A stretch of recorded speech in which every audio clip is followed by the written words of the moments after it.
Hello बच्चों, क्या हाल चाल, कैसे हैं आप लोग? कैसी चल रही है आपकी पढ़ाई? उम्मीद करता हूँ सब कुछ ठीक होगा, सब कुछ ट्रैक पर होगा। और नहीं भी है तो चिंता करने की उतनी ज़रूरत नहीं है, क्योंकि अब हम लोग आ गए हैं एक नई चीज़ को लेकर, एक नई शुरुआत को लेकर, टारगेट आईआईटी सीरीज़। जैसा कि आप सभी को पता है कि ये जो बैच रहने वाला है वो पूरी तरह से जेई एडवांस्ड पे फोकस रहने वाला है। मतलब जिन बच्चों ने मेंस में एक ठीक ठाक स्कोर प्राप्त कर लिया है, ठीक ठाक जगह वो लोग पहुंच गए हैं, वो अब इसकी तैयारी स्टार्ट कर सकते हैं। इसी के साथ साथ जेई मेंस की तैयारी पैरेलली कर सकते हैं। अब ये सही समय आ गया है कि हम थोड़ा थोड़ा एडवांस की तरफ शिफ्ट होने लग जाए, ताकि by the time JEE Mains attempt 2 आएगा, आप हल्का फुल्का जेई एडवांस भी कर चुके होंगे, और उसके बाद हम लोग फुल गियर में जेई एडवांस की तैयारी शुरू कर देंगे। अभी के लिए क्या करना है, आप लोगों को कैसे करना है, थोड़ा सा बता देता हूं मैं। क्या करेंगे, हम लोग हर चैप्टर को उठाएंगे। जैसे कि आज है हमारा गणित के मूलभूत सिद्धांत, बेसिक्स ऑफ मैथमेटिक्स। इसमें हम लोग देखेंगे कि बेसिक ऑफ मैथमेटिक्स से जेई एडवांस में कौन कौन से टॉपिक पर क्वेश्चंस पूछे गए, उन टॉपिक के बारे में हल्की फुल्की सी बातें करेंगे। और मैक्सिमम चीज जो है वो मैथमेटिक्स में तो इस पर फोकस रहेगी कि सवाल कैसे पूछे गए हैं, किस तरह से अप्रोच रखनी चाहिए, कैसे सोचोगे तो जेई एडवांस के क्वेश्चन कर पाओगे, कितना टाइम देना चाहिए, कैसे हिम्मत बना के रखनी चाहिए। ठीक है, जैसे जैसे चैप्टर आगे बढ़ेंगे थोड़े खतरनाक टाइप के चैप्टर आते जाएंगे, और हमारी सोचने की क्षमता भी विकसित होती चली जाएगी। तो इसको ऐसा मत सोचना कि एक सवाल सामने आया, मैंने सॉल्व कर दिया, तुमने सुन लिया और आगे बढ़ गए। नहीं, जैसे ही सवाल सामने आया, पहले वीडियो को पॉज करो, खुद से सॉल्व करो, उसके बाद वीडियो ऑन करो, देखो तुमने क्या करने की कोशिश की थी, किस डायरेक्शन में तुम गए थे, अंत तक पहुंचे या नहीं पहुंचे, अगर पहुंच गए तो तुम्हारा तरीका क्या था, मैंने जो किया वो तरीका कैसा था, दोनों तरीकों को कंपेयर करो। अगर नहीं पहुंच पाए तो फिर अच्छे से उस सवाल को समझो, उसमें क्या कॉन्सेप्ट यूज हुआ उसको साइड में लिखो। बहुत सारे जेई एडवांस के पीवाईक्यू हम लोग करने वाले हैं। पीवाईक्यू करना क्यों जरूरी है? क्योंकि पीवाईक्यू ही तो एक्चुअल रिफ्लेक्शन होता है जो हमें बताएगा कि जेई एडवांस का पेपर कैसा आता है, क्या क्या टाइप की चीजें तुम एक्सपेक्ट कर सकते हो, कैसे अनएक्सपेक्टेड टाइप के सवाल जेई एडवांस पूछता है। तो इस पूरे सेशन में, इस पूरी सीरीज में हम लोग अलग अलग टाइप के पीवाईक्यू उठाएंगे। कोशिश तो ये है कि पिछले लगभग 10 साल के सारे पीवाईक्यू हम लोग यहाँ कर लें। अब ये मत सोचना कि पीवाईक्यू तो सर बाद में भी किए जा सकते थे। बेटा, बाद कभी नहीं आता है, और अब वो बाद आ चुका है जब हम लोग पीवाईक्यू कर ले, कि हमारे पास अभी भी उतना समय है कि हम खुद से एक एक पीवाईक्यू पर टाइम स्पेंड करके उससे रिलेटेड कॉन्सेप्ट सीख सकते हैं। देखो, एक और तरीका समझना क्यों पीवाईक्यू करना हमारे लिए जरूरी है। एक तो ये चीज होती है कि इस पूरा चैप्टर पढ़ो फिर पीवाईक्यू करो, और फिर पता चला कि अरे पूरे चैप्टर पढ़ने की तो जरूरत ही नहीं थी, यहाँ तो केवल इन दो चीजों से सवाल पूछे जा रहे हैं। तो बेहतर यही है, सवाल उठाओ। देखो, अब हम लोग साल भर पढ़ चुके हैं, जेई मेंस का फर्स्ट अटेम्प्ट दे चुके हैं, तो मैं उम्मीद करता हूँ कि भैया एक बार तो थ्योरी हम लोगों ने पढ़ ली है, हल्का फुल्के कॉन्सेप्ट हम लोगों को आते हैं। अगर अभी भी जैसे यही चैप्टर है बेसिक्स ऑफ मैथमेटिक्स, तो मैं लग रहा है कि मुझे लॉग के बारे में ज़्यादा कुछ पता ही नहीं है, मॉड्यूलस के बारे में, मापांक के बारे में मुझे ज़्यादा कुछ पता ही नहीं है। तो बेटा फिर जो है ये अभी सही समय नहीं, पहले हमें हल्का फुल्का उसको पढ़ लेना चाहिए, ताकि जहां इस टाइप के सवालों में इन शब्दों का प्रयोग मैं करूं कि लॉग के गुणधर्म ऐसे होते हैं, तो हमें तुरंत से क्लिक कर देना चाहिए कि सर किस बारे में बात कर रहे हैं। ठीक है, चलिए कहानी को आगे बढ़ाते हैं, धीरे धीरे और बातें बीच बीच में बताते रहेंगे। तो बेसिक्स ऑफ मैथमेटिक्स के JEE advanced point of view से जो टॉपिक पूछे जाते हैं वो हैं लघुगणक और मापांक फलन। आप देखोगे पिछले 10 सालों के पेपर मैंने सारे छान मारे, इन दो के अलावा तीसरा टॉपिक मुझे नहीं मिला जो बेसिक्स ऑफ मैथमेटिक्स, मतलब ऐसा नहीं कि वेवी कर पे डायरेक्ट कोई सवाल आ जाएगा। बहुत साल पहले एक बार आया था, लेकिन अब वो 10 साल से पहले की बातें हो गई हैं, तो पिछले 10 सालों में तो नहीं देखा गया उस टाइप की चीज़ें। मैक्सिमम चीज़ें अब लघु गुणक है, मतलब घातांक भी कवर हो जाएगा। लघु गुणक है मतलब लघु गुणक असमीकाओं को हल करने के लिए जो वेवीकर चाहिए वो आ जाएगा। मापांक फलन है, मापांक फलन को परिभाषित करना आ जाएगा, संख्या रेखा आ जाएंगी, ये सारी चीजें आ जाएंगी। फिर से मैं बोल रहा हूं, अब मैं यहाँ ये नहीं सिखाऊंगा तरंगित वक्र विधि से कैसे हल किया जाता, वो पढ़ना है हम लोगों को। मैं बताऊंगा कि लघु गणक पे कैसे कैसे सवाल पूछे गए, क्या क्या गुणधर्म उसके यूज किए गए, मापांक फलन पे कैसे कैसे सवाल पूछे गए, क्या क्या गुणधर्म उसके यूज किए गए। ये दो टॉपिक हैं जिन पर डायरेक्ट सवाल पूछा गया है, जेईई एडवांस्ड में डायरेक्ट सवाल पूछा गया है ना।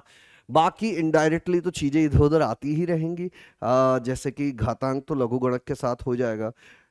कुछ महत्वपूर्ण सर्व समीकरण, अब उस पे डायरेक्ट सवाल नहीं मिलेगा, लेकिन वो हर चैप्टर में कहीं ना कहीं पे आपको यूज होती हुई दिखाई देंगी, तो उनको याद रखना हम लोगों को जरूरी है। अब जहाँ पे आते जाएंगे वहाँ पे बताते जाएंगे। तो ये सेशन जो होना चाहिए ये एक तरह से इंटरेक्टिव सेशन होना चाहिए, एक तरह से एक प्रैक्टिस सेशन टाइप होना चाहिए, जिसमें हम और आप बैठकर जेईई एडवांस के क्वेश्चंस की प्रैक्टिस कर रहे हैं, उनकी अप्रोच समझ रहे हैं, उनके कॉन्सेप्ट समझ रहे हैं, जेईई एडवांस जो पेपर सेट करता है उसका माइंडसेट समझ रहे हैं कि वो क्या सोचते हैं, किस तरह से चीजों को फ्रेम करते हैं, क्वेश्चंस को फ्रेम करते हैं। एक पॉजिटिव एटीट्यूड लेकर यहाँ पे बैठना, ये मत सोचना कि अरे भैया इतनी कठिन चीजें हैं हम करेंगे नहीं करेंगे। जब तक करोगे नहीं तब तक सीख भी नहीं पाओगे, तो करना तो है ही। ठीक है, चलिए कहानी को आगे बढ़ाते हैं। सबसे पहला टॉपिक जो है लघु गणक, उसको स्टार्ट करते हैं। देखो, अब लघु गणक की भी बात करें तो लघु गणक का एक उपयोग अवकलन और समाकलन गणित में आता है। ठीक है, अवकलन के अनुप्रयोग में देखोगे तो वहां लॉग की जरूरत पड़ती है, लेकिन वहां जो लॉग की जरूरत पड़ती है उसको हम वहीं समझेंगे, क्योंकि अभी उसको समझेंगे, प्रयोग वहां करेंगे, तब तक सारी चीजें मिक्स हो चुकी होंगी। तो बेसिक्स ऑफ मैथमेटिक्स में जो लॉग की चीजें सबसे जरूरी है वो है लॉग के गुणधर्म। अगर लॉग के गुणधर्म हमें याद हैं तो हम जेईई एडवांस के लॉग पर आधारित सवाल कर लेंगे। इसके लिए लॉग के ग्राफ की उतनी जरूरत हमको नहीं है, लॉग के अवकलन की उतनी जरूरत हमको नहीं है ना। जितना मोटा मोटी चीजें हम लोगों को चाहिए वो मैं बता देता हूं तुम लोगों को। लघु गुणक की जो सिंपल सिंपल परिभाषाएं हैं इनको याद रख लो, फटाफट से मेरे साथ दोहराओ। अगर नहीं लिखी हुई हैं चीजें तो एक कागज पे लिख लो, इतनी बातें याद रखना, बाकी बीच बीच में आती रहेंगी। Log x to the base a, अगर y है तो इसका अर्थ होता है कि x is equal to a to the power y। तो लॉग और घातांक एक दूसरे के भाई भाई है। क्या याद रखना होता है हमको कि लॉग के अंदर जाने वाली चीजें सदैव धनात्मक होती है, आधार सदैव धनात्मक होता है, और आधार एक नहीं होना चाहिए। लॉग की बेसिक परिभाषा। ठीक है, क्या क्या गुणधर्म याद रखने हैं?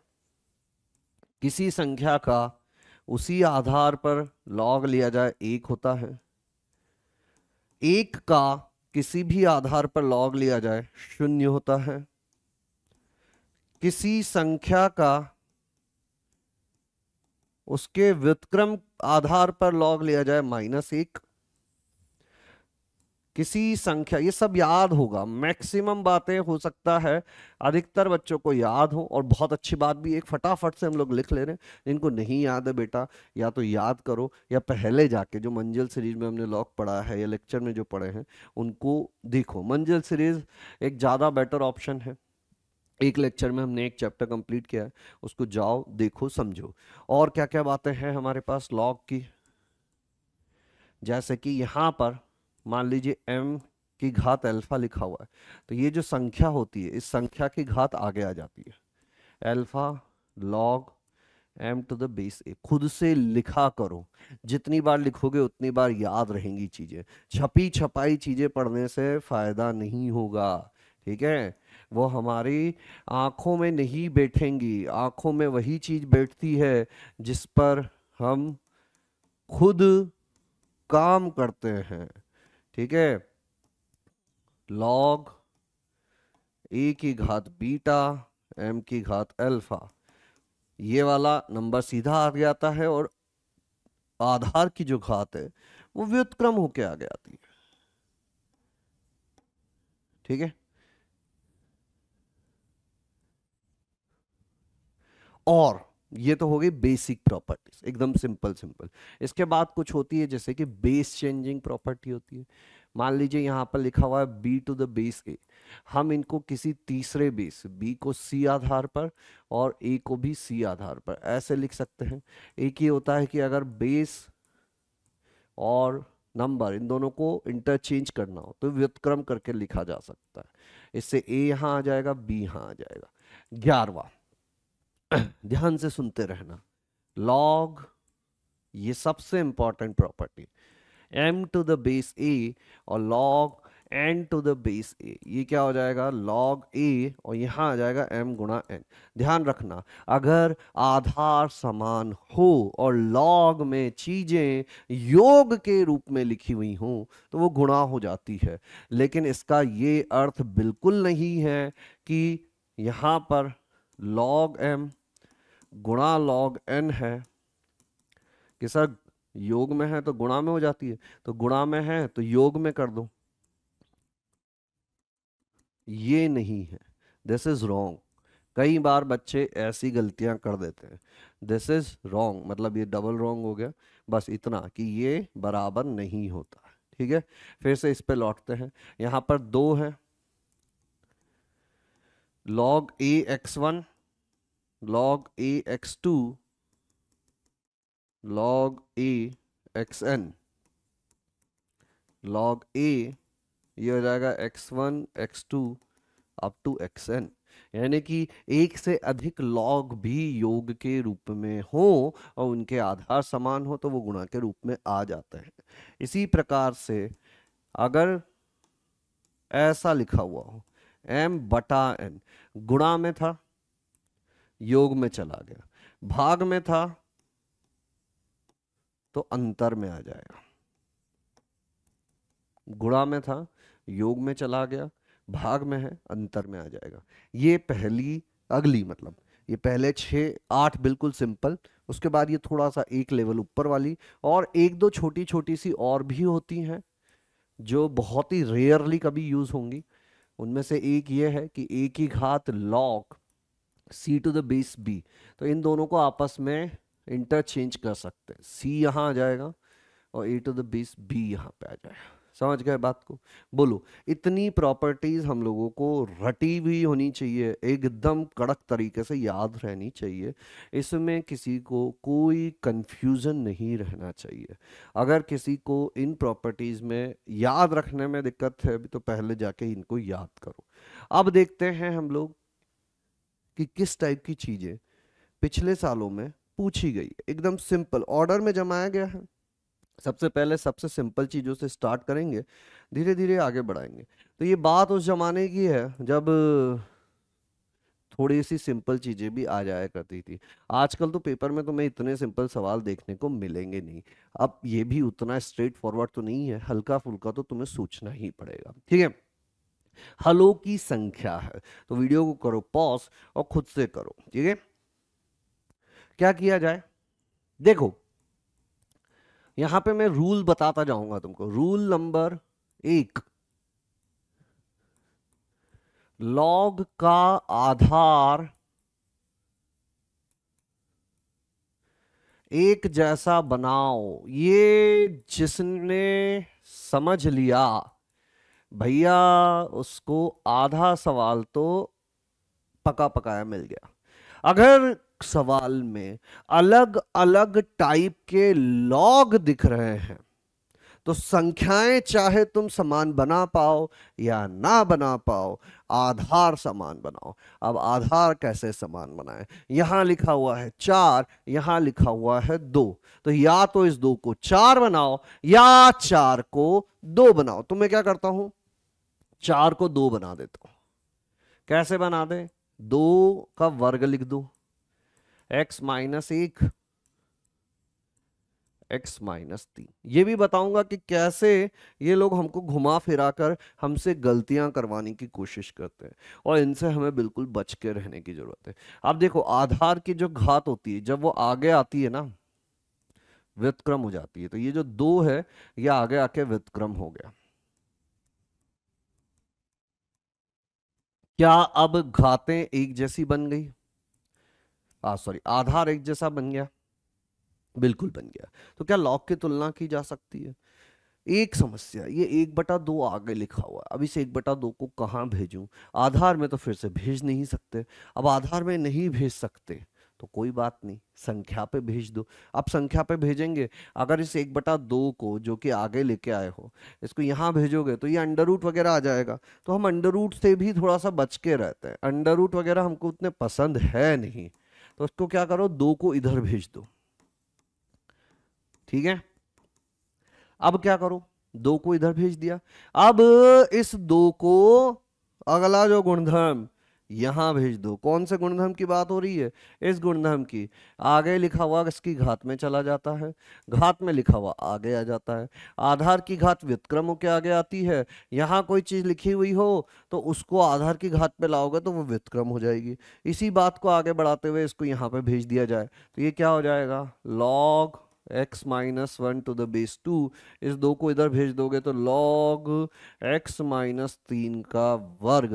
अब जिसका हमें था इंतजार वो घड़ी आ गई। दोनों तरफ log बेस 2 log बेस 2, उधर से log और इधर से log हटा दो।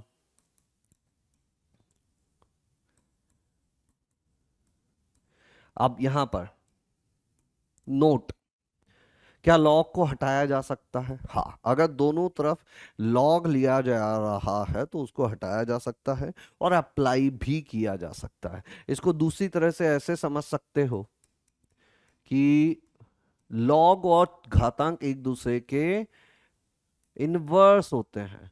मतलब अगर यहां पर भी a लिखा है, यहां भी a लिखा है, तो ये एक दूसरे को काट देंगे और x बच जाएगा। तो इस चीज को ऐसे भी समझ सकते हो कि तुम्हारे सामने क्या लिखा हुआ था, log 2 x माइनस 1, और यहां क्या लिखा हुआ था, log 2 x माइनस 3 का वर्ग। तो मैं क्या करता हूं, अगर दो संख्याएं बराबर है, ध्यान से सुनना, यदि p बराबर q है तो 2 की घात p भी 2 की घात q के बराबर होगा। होगा कि नहीं होगा? मतलब 2 की घात में इस संख्या को चढ़ा दिया जाए और 2 की घात में इस संख्या को चढ़ा दिया जाए तो ये बराबर बात होगी या नहीं होगी? बराबर बात होगी ना। अब ये देखो, ये ऐसा हो गया, यहाँ पे जो संख्या और यहाँ जो संख्या लिखी वो सेम है। घातांक वाले का आधार और लॉग का आधार सेम है। अगर आधार आधार सेम होते हैं तो ये कट जाता है, ये बन जाएगा x माइनस 1 और ये बन जाएगा x माइनस 3 का वर्ग। तो ये हो जाएगा x माइनस 1, ये हो जाएगा x square minus 6x plus 9, तो ये हो जाएगा एक्स स्क्वायर माइनस 7x। इसको इधर भेज दोगे तो ये हो जाएगा 10, ठीक है। अब इसके कर देते हैं गुणनखंड, x माइनस 2 गुणा x माइनस 5। क्या बच गया, या तो x 2 होगा या x होगा 5। अब तुरंत से हमारे दिमाग की घड़ी दौड़ेगी, हम रहेंगे जल्दी में, हलों की संख्या लगा के आ जाएंगे 2। अब यहीं पे हो जाएगी गलती।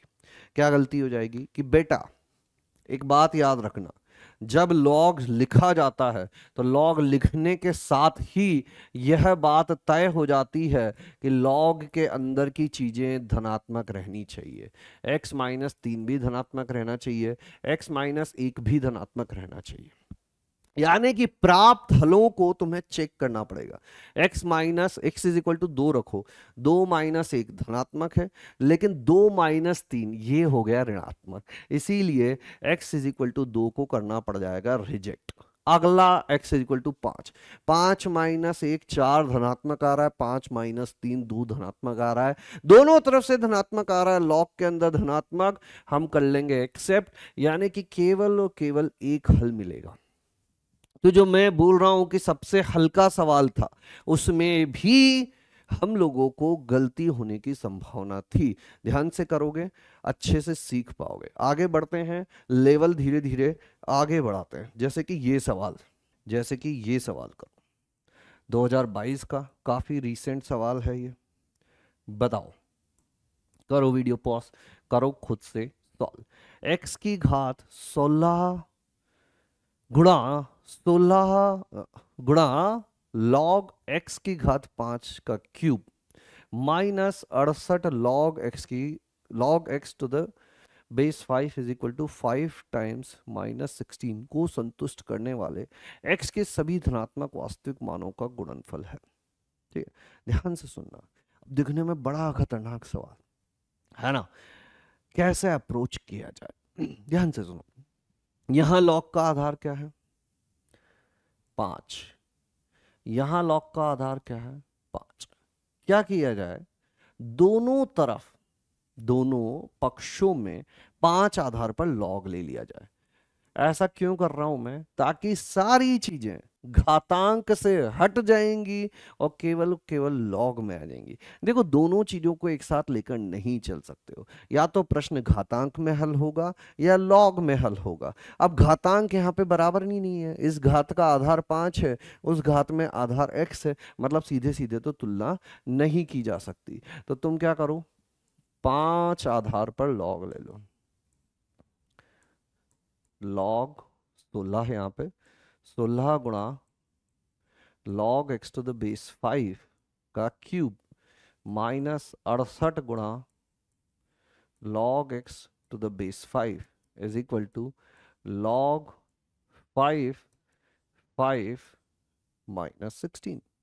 ठीक है, तो हमने क्या किया, 5 आधार पर लॉग ले लिया। अब 5 आधार पर लॉग लेने से क्या फायदा होगा कि ये देखो, ये पूरी की पूरी संख्या इसकी घात में है, और जो चीज घात में होती है वो आगे आ जाती है। तो इस घात वाली चीज को आगे ले आता हूं मैं, तो ये कितनी हो जाएगी, 16 गुणा log x to the base 5 का क्यूब माइनस 68 गुणा log x to the base 5। ये घात थी, ये घात आगे आ गई, और जो यहां लिखा हुआ है, ध्यान देना, क्या कहां पे लिखा हुआ है, जो घात है वो तो आगे आ गई। घात क्या चीज थी, इतनी चीज घात थी, ये आगे आ गई। अब इसको मान लो हटा दिया जाए तो बचेगा क्या, log x to the base 5। तो यहां क्या बचा, log x to the base 5। ठीक है, इस -16 को भी आगे ले लो,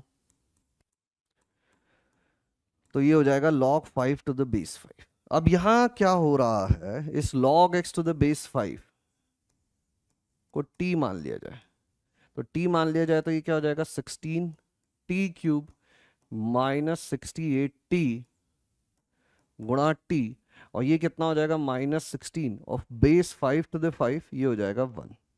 ठीक है, अब वो कितना हो जाएगा, 16t to the power 4 minus 68t square is equal to -16। Clear है क्या यहाँ तक। तो देखो, एक सिंपल चीज अगर दिमाग में आ गई तो आगे बढ़ पाओगे। क्या वो सिंपल चीज थी कि भैया यहाँ आधार और यहाँ आधार अलग है, यहाँ लॉग का आधार ऊपर 5 है, तो क्यों ना 5 आधार पर लॉग ले लिया जाए। तो हमेशा रूल नंबर 1 जो बताया था मैंने, उसी को फॉलो करना है। क्या रूल बताया मैंने, लॉग का आधार एक जैसा बनाओ। अब इसमें 5 आधार पर लॉग लेने से ये लॉग भी 5 आधार पर, ये लॉग भी 5 आधार पर, ये लॉग भी 5 आधार पर, और ये वाला भी 5 आधार पर। जैसे ही 5 आधार वाली चीजें हुई, सब अपने आप होता चला गया। तो रूल याद रखना, लॉग का आधार एक जैसा बनाओ। 16, 68 और 16, 4 के पहाड़े से भाग दे देते हैं, 4t स्क्वायर माइनस नहीं घात 4, 4t टू द पावर 4। यहां क्या कर सकते हो, ये इसके गुणनखंड हो जाएंगे, 4t माइनस 1 और t माइनस 4। देखो हो रहे हैं क्या, -t माइनस 16t हो रहे हैं। मतलब t क्या क्या संभव है, t या तो 1/4 हो जाएगा या t 4 हो जाएगा। t क्या चीज थी, log x to the base 5 1/4 हो जाएगा। अच्छा, t नहीं, t स्क्वायर। तो t जो है वो क्या क्या संभव है, t ± 1/2 और t ± 2, ये संभव है। अब क्या किया जाए, टी प्लस माइनस 1/2 है तो टी 1/2 हो सकता है या टी माइनस 1/2 हो सकता है, यानी कि log x to the base 5 ये 1/2 हो सकता है, मतलब x इज इक्वल टू 5 की घात 1/2 हो सकता है, यानी कि x √5 हो सकता है, या log x to the base 5 minus 1/2 हो सकता है, यानी कि x 5 की घात -1/2 हो सकता है, यानी 1/√5 हो सकता है। आगे आते हैं, t है 2 तो log x to the base 5 2 हो सकता है, यानी कि x 5² 25 हो सकता है, t -2 हो सकता है, यानी कि log x to the base 5 -2 हो सकता है, x 5 टू द पावर -2 यानी कि 1/25 हो सकता है। तो √5 1/√5 25 और 1/25 इन सभी धनात्मक वास्तविक मानों को गुणा करोगे तो ये इससे कट जाएगा, ये इससे कट जाएगा, उत्तर कितना आ जाएगा, 1 आ जाएगा। गलतियां कहाँ करते हैं बच्चे, वो यही मान लेते हैं कि टी के जो मान आए ये, हालांकि इनको भी गुणा करोगे तो भी 1 ही आ जाएगा, लेकिन अगर आधार कुछ और हो तो ये गलत भी हो सकता है। तो सबसे पहली चीज जो इसमें समझने की थी वो यही थी कि लॉग का आधार एक जैसा बनाओ। इस सिंपल रूल से लगभग सारे सवाल हमारे होते चले जाते हैं। बाकी गुणधर्म तो याद रहना जरूरी, देखो बिना गुणधर्म के सब कुछ सूना सूना है। चलिए कहानी को आगे बढ़ाते हैं, एक सवाल और देखते हैं। ये 2018 का प्रॉपर्टीज प्रॉपर्टीज प्रॉपर्टीज, अगर प्रॉपर्टीज याद हैं, गुणधर्म याद है तो ये सवाल करने में कोई दिक्कत आप लोगों को नहीं आएगी। क्या किया जाए, देखो दो लोग का गुणा किया हुआ है, वीडियो पॉज करो खुद से सॉल्व करो, ठीक है। अगर खुद से सॉल्व नहीं किया है तो फिर कोई मतलब नहीं है। ये गुणा कर दो log 9 2 आधार पर, ये घात इसके साथ गुणा कर दो क्योंकि घात की घात आपस में गुणा हो जाती है। यहां पे भी क्या लिखा हुआ है, log 9 2 आधार पर, तो थोड़ी देर के लिए इस पहले हिस्से को ही मैं लेता हूं और log 9 2 आधार पर इस चीज को थोड़ी देर के लिए हम लोग x लिख देते हैं। तो ये क्या हो गया, x की घात 2 बटा log 2 की घात x, ऐसा ही हो गया ना, बोलो हुआ या नहीं हुआ, बिल्कुल हो गया। अब क्या करें, एक चीज मैंने बताई थी, कौन सी चीज मैंने बताई थी, यहां पे फिर से बताता हूं कि अगर ऐसा लिखा हुआ हो log b to the base a तो इसको लिख सकते हैं 1/log a to the base b, मतलब इसका उल्टा भी तो कर सकते हैं। अगर log बटे में है उसको ऊपर लेके आना है, हर में है अंश में लेके आना है, तो उल्टा कर दो, ये 2 जो है यहीं रख दो, इस हर को अंश में लेके जाना है, तो ये क्या हो जाएगा log 2 to the base x, हो जाएगा कि नहीं हो जाएगा बताओ, ठीक है। अब क्या करो, ये जो आगे लिखी हुई है, ये जो आगे लिखी हुई है इस घात को यहां भेज दो, तो ये कितना हो जाएगा x log x की घात log x 2 की घात 2। आ गई बात समझ में। अब यहां पर देखो ये और ये समान है, अगर ये और ये समान होते हैं तो ये एक दूसरे को काट देते हैं, ये हो जाएगा 2 का वर्ग यानी कि 4। तो पहला जो log था केवल एक सिंपल सब्स्टिट्यूशन, एक छोटे से प्रतिस्थापन और एक गुणधर्म की सहायता से हल हो गया। दूसरी चीज पर आता हूं, दूसरे में क्या लिखा हुआ है, √7 1/log 7 4 आधार पर, ठीक है। इसको मैंने लिख दिया 7 की घात 1/2 और यहां पर भी वही चीज उल्टा कर दो, इसको 7 आधार पर। इस 1/2 को ध्यान से देखोगे तो ये अब कैसा दिखेगा, घात की घात गुणा हो जाती है, ये यहां आ गया, इसको भेज दो संख्या में, log 7 और 4 की घात आ गया 1/2, 7 से 7 कैंसिल, log 7 और 7 की कैंसिल, 4 की घात 1/2, यानी कि उत्तर कितना हो जाएगा हमारा 2। यानी कि जो पहला log था ये पहला log हो गया 4 और ये दूसरा log हो गया 2, तो 4 गुणा 2 यानी कि 8 आ गया उत्तर, 4 गुणा 2 यानी कि 8 आ गया उत्तर। बोलो क्लियर है, बताओ कोई दिक्कत कोई परेशानी नहीं होनी चाहिए भैया। छोटे छोटे सवाल आते हैं, इतने ज़्यादा लेंदी भी नहीं आते। अभी कुछ कठिन सवाल भी बताऊंगा, देखते हैं कुछ लेंदी सवाल किस टाइप से पूछे गए थे। आगे बढ़ाते हैं कहानी को, जैसे कि ये है मल्टीपल करेक्ट है ये, एक से अधिक उत्तर सही है। तो वीडियो पॉज करो और खुद से करने की कोशिश करो। वीडियो पॉज करो और खुद से करने की कोशिश करो। देखो, तो देखो सिंपल प्रॉपर्टी बेस्ड चीजें यहाँ पर यूज करनी है हम लोगों को। हम देख पा रहे हैं कि लॉग के आधार में 3 लिखा हुआ है, 2 लिखा हुआ है और 4 लिखा हुआ है। वही चीजें यहाँ पे लिखी हुई है ना। तो ऐसा करते हैं, वही रूल नंबर 1 जो है, लॉग का आधार एक जैसा बनाओ। ठीक है, तो एक बार 3 आधार पे ले लेते हैं। देखो 2 और 4 तो सिमिलर टाइप की चीजें हैं, है ना। 2 आधार पे लॉग लेना और 4 आधार पे लॉग लेना, एक दूसरे में हम लोग कन्वर्ट कर सकते हैं। 3 और 2 को आपस में नहीं कर सकते। तो पहले मैं 3 आधार पे लॉग लेता हूं। 3 आधार पे लॉग लोगे तो क्या हो जाएगा, ये हो जाएगा 3, और इधर क्या हो जाएगा, ये हो जाएगा। समझ गए बात को। अब कौन सा गुणधर्म लगाया जाए यहां पर, बताओ। सिंपल सी चीज है, आगे ले आओ इस घात को। कितना हो जाएगा, x log 3 आधार पर ये x -1 आगे आ गया, log 4 3 आधार पर। ठीक है, अब log 3 आधार पर ये कितना बन जाएगा, 1 x -1 log 3, और यहां है 2 की घात 2, ये 2 आगे आ जाएगा। तो ये हो गया x।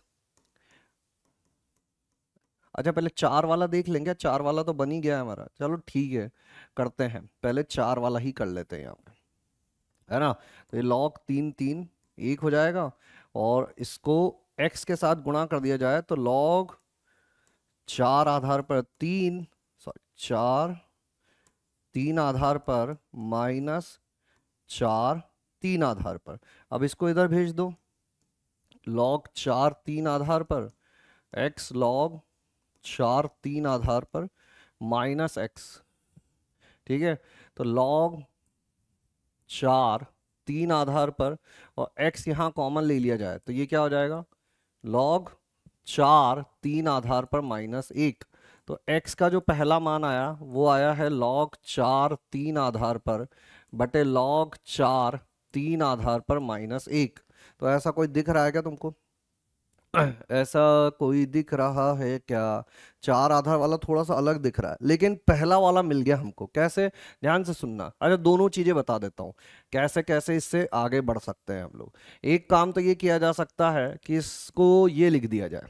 देखना भैया कैसे खेल खेला जा रहा है हमारे साथ, कि एक आध तो भूलेगा ही आदमी, एक आध तो भूलेगा ही, है ना। 2 4 को लिख दिया 2 का वर्ग, अभी 2 आगे आ जाएगा। तो ये हो गया 2 log 2 to the base 3, और ये हो गया 2 log 2 to the base 3 -1, है ना। तो ये पहला वाला बन गया, मतलब ए ऑप्शन करेक्ट हो गया। अब दूसरी चीज, अगर ऐसा कर लेते कि नीचे ये log 4 3 आधार पर इसको कॉमन ले लिया जाए तो ये कितना हो जाएगा, 1 log 4 3 आधार पर, ये इससे कट जाएगा। तो ये क्या हो जाएगा, 1 बटा, और इसको कर दो रिवर्स। इसको रिवर्स करने का मतलब है जो संख्या आधार में है उसको संख्या की जगह भेज दो, जो संख्या में लिखा हुई है उसको आधार की जगह भेज दो। तो क्या अब सी जैसा दिखने लग गया, बिल्कुल दिखने लग गया।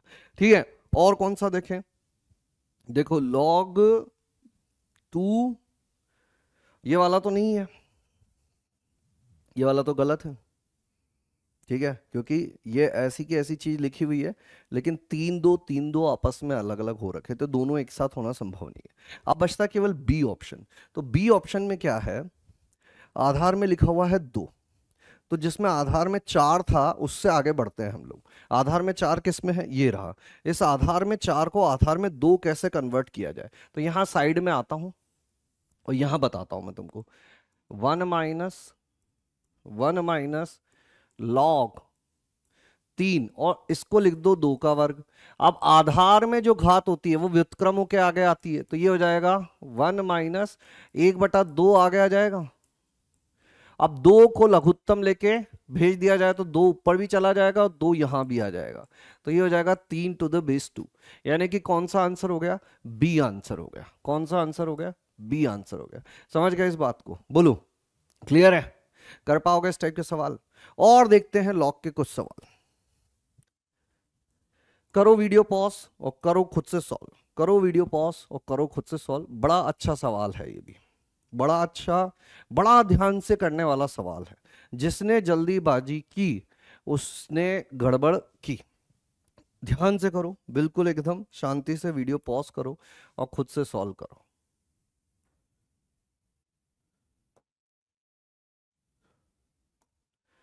क्या किया जाए? लॉग ले लिया जाए दोनों तरफ। दो समीकरण है, दो अननोन है। तुम लोगों ने क्या किया ये बताओ। रूल नंबर 1 याद है ना? एक जैसे लॉग बनाओ। ln का मतलब होता है log to the base e। मतलब इस लॉग को अगर मैं आगे लाना चाहता हूं तो मैं क्या करूंगा, दोनों तरफ लॉग ले लेता हूं। 2x की घात ln 2 और यहां पर ln 3y की घात ln 3। ये आगे आ जाएगा ln 2 गुणा ln 2x। ये संख्या इसके साथ रह गई, घात आगे आ गई, घात आगे आ गई और संख्या इसके साथ रह गई। ठीक है, ये हो जाएगा ln 2। इसको लिख सकते हो ln 2 प्लस ln x। ये हो जाएगा, अच्छा ln 3 है ये, ln 3 और यहाँ हो जाएगा हमारा ln 3 प्लस ln y। याद है ना ये बात कि अगर संख्याएं गुणा के रूप में हो तो वो योग के रूप में आ जाती है। ठीक है, चलिए कहानी को आगे बढ़ाते हैं। अब क्या किया जाए, देखो मैं क्या करना चाह रहा हूं कि सब जगह ln x और ln y लाना चाह रहा हूं, क्योंकि log x और log y ये दो चीजें आ गई तो दो समीकरण, दो अननोन हो जाएगा। यहाँ 3 की घात ln x और 2 की घात ln y है और यहाँ पर भी ln x ln y है। एक काम करते हैं, इस चीज को अभी के लिए यहीं पे रोकते हैं, है ना, इस पे एक डब्बा बना देते हैं और दूसरी समीकरण के पास चलते हैं। किसके पास चलते हैं? दूसरी समीकरण के पास चलते हैं। 3 की घात ln x is equal to 2 की घात ln y। इसको आगे ले आओ, ln x ln 3, या एक स्टेप और लिख देते हैं, ln 3 की घात ln x ln 2 की घात ln y। ln x आगे आ जाएगा ln x गुणा ln 3, ln y आगे आ जाएगा ln y गुणा ln 2। समझ रहे हो बात को? यहां पर भी ln x ln y, यहां पर भी ln x ln y। तो एक तरह से समझो तो हमारी समीकरण के दो वेरिएबल्स x और y की जगह ln x और ln y है। क्या क्या है? ln x और ln y है। तो अब क्या किया जाए? अब ऐसा किया जाए कि यहां से किसी एक जगह से ln y का मान उठा लिया जाए। तो यहां से ln y कितना होगा हमारा? ln x गुणा ln 3 बटे ln 2। ठीक है, अच्छा मान किसका पता करना है? मान x का पता करना है। बहुत बढ़िया, तो y को रिप्लेस कर देते हैं, किस समीकरण में ले जाकर लिख देते हैं इस चीज को, इसको उठाते हैं और इसको उठा के यहां से यहां ले जाते हैं। ये कितना हो जाएगा? ln 2 गुणा ln 2 ln x ln 3 plus ln y की जगह क्या लिख दो? ln x ln 3 बटे ln 2। ठीक है, अब क्या किया जाए?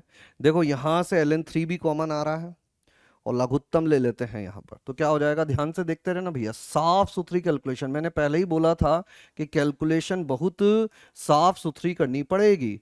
एक ln 3 अंदर से कॉमन आएगा तो बाहर ln 3 का स्क्वायर हो जाएगा और यहां बच जाएगा 1 प्लस ln x बटे ln 2। ठीक है, बोलो अब क्या किया जाए? लघुत्तम ले लिया जाए तो क्या हो जाएगा? ln 2 प्लस ln x और यहां क्या आ जाएगा? ये ln 3 का स्क्वायर और इधर है ln 2 प्लस ln x बटे ln 2। समझ गए बात को? अब गलती नंबर 2 में बताता हूं क्या करते हैं लोग। वो क्या करते हैं, इस ln 2 प्लस ln x को ln 2 प्लस ln x से कैंसिल कर देते हैं। यही नहीं करना है। अरे भैया बाकी अगर कैंसिल कर दोगे, चलो इस ln 2 को इधर भेज देते हैं तो क्या बच जाएगा? इधर बन जाएगा ln 2 का वर्ग ln 2 प्लस ln x, इधर है ln 3 का square ln 2 plus ln x। आप इसको कैंसिल करोगे तो सब गड़बड़ हो जाएगा। इसको इससे कैंसिल किया तो ln 2 का स्क्वायर ln 3 के स्क्वायर के बराबर आ गया। ऐसा संभव नहीं है। यहां पे गलतियां कर देते हैं, यहां पे अटक जाते हैं और फिर सोचने लग जाते हैं कहां गलत करके आए। तो बेटा ऐसा नहीं है। ऐसी सिचुएशन में क्या करते हैं हम लोग, सबको एक तरफ लाओ और कॉमन लो। तो ये क्या होगा? ln 2 प्लस ln x, इस तरफ लाके कॉमन ले लोगे तो ये हो जाएगा ln2 का वर्ग माइनस ln3 का वर्ग इज इक्वल टू 0। अब ये तो जीरो होने से रहा, मतलब जीरो क्या होगा, ये होगा। तो ln2 plus ln x is equal to 0। यहां से आ गया ln x is equal to minus ln2। अभी जो माइनस होता है ये कहाँ चला जाता है, इधर घात में। ये माइनस क्या है, माइनस 1 है। तो ln x is equal to हो गया ln2 की घात माइनस 1। तो ये हो जाएगा x इज इक्वल टू 1/2, यानी कि आंसर हो जाएगा C। तो ये था ये सवाल, समझ रहे हो क्या दिमाग लगवाया। साफ सुथरी कैलकुलेशन, हल्की फुल्की सी प्रॉपर्टीज और साफ सुथरी कैलकुलेशन की हेल्प से हम ये लॉग का सवाल आसानी से हल कर पाए। ठीक है, चलिए कहानी को आगे बढ़ाते हैं, कुछ और सवाल देखते हैं। जैसे कि ये वाला सवाल करो लॉग का। क्या दिया हुआ है हम लोगों को, करो वीडियो पॉज और करो खुद से सॉल्व। काफी पुराना सवाल है लेकिन काफी अच्छा सवाल है। काफी पुराना सवाल है लेकिन काफी अच्छा सवाल है। बड़ी मेहनत लगेगी, हल्का फुल्का नहीं है, मेहनत बड़ी लगेगी। ठीक है, करो वीडियो पॉज, करो खुद से सॉल्व। x के वे सभी वास्तविक मान ज्ञात कीजिए जो इस समीकरण को संतुष्ट करते हैं। ठीक है, देखो लॉग के अंदर लॉग के अंदर लॉग, ये लॉग के अंदर एक और लॉग, लॉग के अंदर एक और लॉग, ना एक जैसे दिख रहे हैं। रूल क्या बताया मैंने, रूल यही है कि लॉग एक जैसे बनाओ। तो यहाँ लॉग एक जैसे कैसे बनाया जाए, कर दिया वीडियो पॉज। भैया जितनी ड्यूरेशन का हमारा लेक्चर होने वाला है उससे डबल टाइम तुम्हें लगना चाहिए। अगर तुम ईमानदारी से सॉल्व कर रहे हो, 1.5 घंटे का अगर लेक्चर है तो 3 घंटे लगने चाहिए, 2 घंटे का है तो 4 घंटे तुम्हें लगने चाहिए। ठीक है, ये आसान सवाल नहीं है। क्या है यहाँ पर, 2 log 2 log x to the base 2। तो यहां तो log x to the base 2 जैसा कि हमने सोचा था कि एक जैसे log बनाएंगे, क्या है यहां भी एक जैसे log बनाए जा सकते हैं। तो ये जो 1/2 है इसको मैं लिख देता हूं 2 की घात माइनस 1, और यहां जो लिखा हुआ है log 2, और अंदर क्या है, गुणा में दो चीजें लिखी हुई है, 2√2 और x। तो ऐसा करते हैं यहां पर ये प्रॉपर्टी लगा देते हैं, 2√2 अलग कर देते हैं और x 2 आधार पर अलग कर देते हैं। ठीक है, ये हो जाएगा 2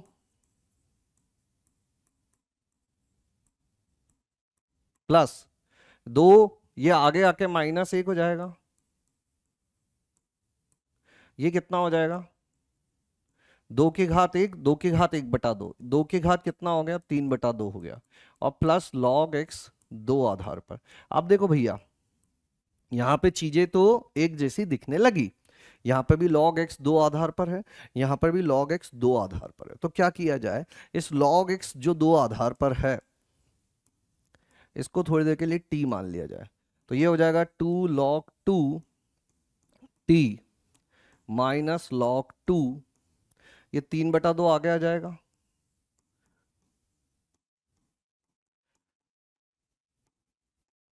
और इसको तो t मान लिया है हमने तो इसको लिख दो t, इसको लिख दो t। ठीक है, अब क्या किया जाए, देखो यहां पर log t to the base 2 है, और यहां पर इसको पहले एक एक लाइन और लिख देते हैं, log t to the base 2 minus log 2, और ये कितना हो गया 3/2 प्लस t। अब समस्या यहाँ ये आ रही है कि अभी भी ये दोनों log एक जैसे नहीं है, तो क्या किया जाए। तो एक काम करते हैं, क्यों ना इस 2 को हम लोग इसकी घात में भेज देते हैं। तो ये क्या बन जाएगा, log 2t² बन जाएगा, माइनस यहां पे क्या हो जाएगा हमारा log 3/2 प्लस t, है ना, और इज इक्वल टू जो ये एक लिखा हुआ है ना, इस एक को मैं लिख देता हूं log 2 आधार पर। कैसी रही बात, एक जैसे log दिखने लगे, आधार सेम हो गया क्या, बताओ, आधार सेम हो गया क्या। अब इसको इधर भेज दो,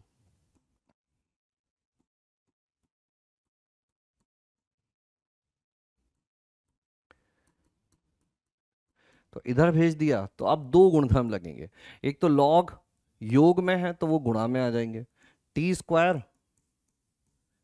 यहां गुणा में आ गए तो 3/2 प्लस t गुणा 2, log 2t², और ये कितना हो गया 3 + 2t। बोलो आ गई बात समझ में? अब क्या करो, लॉग लॉग हटा दो, बचा क्या, t² = 3 + 2t। इधर लिखते हैं थोड़ा सा, तो ये हो जाएगा t² -2t - 3 = 0। तो ये हो जाएगा t-3 गुणा t+1 = 0। t² -3t + t और -3, तो t के दो मान आ गए 3 और -1।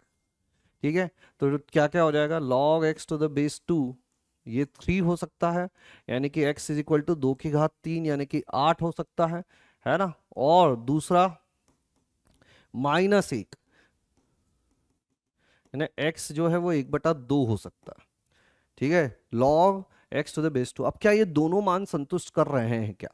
x अगर 1/2 रखें, यहां x 1/2 रखोगे तो ये क्या हो जाएगा, log 1/2, जो कि कितना हो जाएगा -1, और ये इस log के अंदर है, यानी कि log के अंदर क्या आ गया, -1 आ गया, मतलब इसको नहीं ले सकते, ये वाला मामला हो जाएगा रिजेक्ट। और इस मामले को समझो, 8 यहां रखोगे, 2³ 3 आगे आ जाएगा, कोई चिंता की बात नहीं है। 8 यहां रखोगे, धनात्मक धनात्मक बना हुआ है, कोई चिंता की बात नहीं है। मतलब केवल एक ही x का मान है जो इसको संतुष्ट करेगा। सच सच बताओ कितने लोगों को यह वाला सवाल खुद से आ गया था? सच सच बताओ कितने लोगों को यह सवाल खुद से आ गया था? चलिए कहानी आगे बढ़ाते हैं। एक और बड़ा अच्छा बड़ा पुराना सवाल। अब देखो इस टाइप की चीजें आने लग गई है, मतलब अभी पिछले सालों के जो 2022 के 2018 के जो सवाल मैंने बताया वो इसी प्रकार के थे। तो प्रैक्टिस के लिए हम लोगों को इन्हीं चीजों का सहारा लेना पड़ेगा। तो ये मत मानो कि सर ये तो बहुत पुराना है। अरे भैया बहुत पुराना है तो क्या हुआ, कॉन्सेप्ट तो वही है। इनको करो ना, करो, वीडियो को पॉज और करो, खुद से सॉल्व लगने चाहिए। कम से कम इस सवाल को करने में 10 मिनट लगने चाहिए, स्टैंडर्ड टाइम है ये भैया। एडवांस का कोई भी सवाल इतना हल्के में नहीं होता है ना। आप तुम बोलोगे सर 18 सवाल आते हैं 10 मिनट, बोलोगे 180, ये तो एक ही पेपर, एक ही चैप्टर, एक ही सब्जेक्ट कर पाएंगे। तो बेटा पूरा 100% नहीं करना है ना तुमको, आइडेंटिफाई करना है, स्पीड बढ़ानी। हर सवाल 10 मिनट नहीं लेगा, कुछ सवाल 5 मिनट भी लेंगे। 5 मिनट तो लगने चाहिए हर सवाल, मतलब 5 से कम वाला तो शायद ही कोई सवाल होता है। अब अगर तुमने बहुत अच्छे से प्रैक्टिस की हुई है और उसी टाइप की चीजें आती हैं, तब तुम अच्छे से कर पाओगे, 3 मिनट में भी निपटा पाओगे। कुछ सवाल सिंगल करेक्ट टाइप के भी आते हैं जो उससे भी जल्दी निपटा सकते हो। ठीक है, चलिए फिलहाल सवाल को समझते हैं। क्या हमको दिया हुआ है, लॉग एक्स, लॉग नहीं है सॉरी, x⁻³ log x का पूर्ण वर्ग प्लस log x -5/4 √2। कितने लोगों का सही आंसर आ गया, सच सच बताओ, बोलो। देखो क्या किया जाए, एक जैसे लॉग बनाया जाए। 100 बात की एक बात, एक जैसा लॉग बनाओ। दोनों तरफ किस आधार पर लॉग ले लिया जाए, 2 आधार पर लॉग ले लिया जाए। तो ये हो जाएगा 3/4 log x⁻² plus log x, आधार 2 है ठीक है, -5/4 और 2, और √2 को लिख सकते हैं 2⁻1/2। ठीक है, अब ये जो घात में लिखा हुआ है, ये घात वाली चीज आगे आ जाएगी, तो ये बन जाएगा 3/4 log x plus log x -5/4 log x, 2 आधार पर। ये सारे log जो हैं वो 2 आधार पर ही हैं। ठीक है, यहां क्या होगा, 1/2 आगे आ जाएगा, ये हो जाएगा log 2, 2 आधार पर log x⁻²। इसको अगर t मान ले तो ये लिखा हुआ है 3/4 t² प्लस t -5/4 गुणा t = 1/2। ये तो 2 आधार पर कितना हो जाएगा, 1 हो जाएगा। ठीक है, कहानी को आगे बढ़ाते हैं।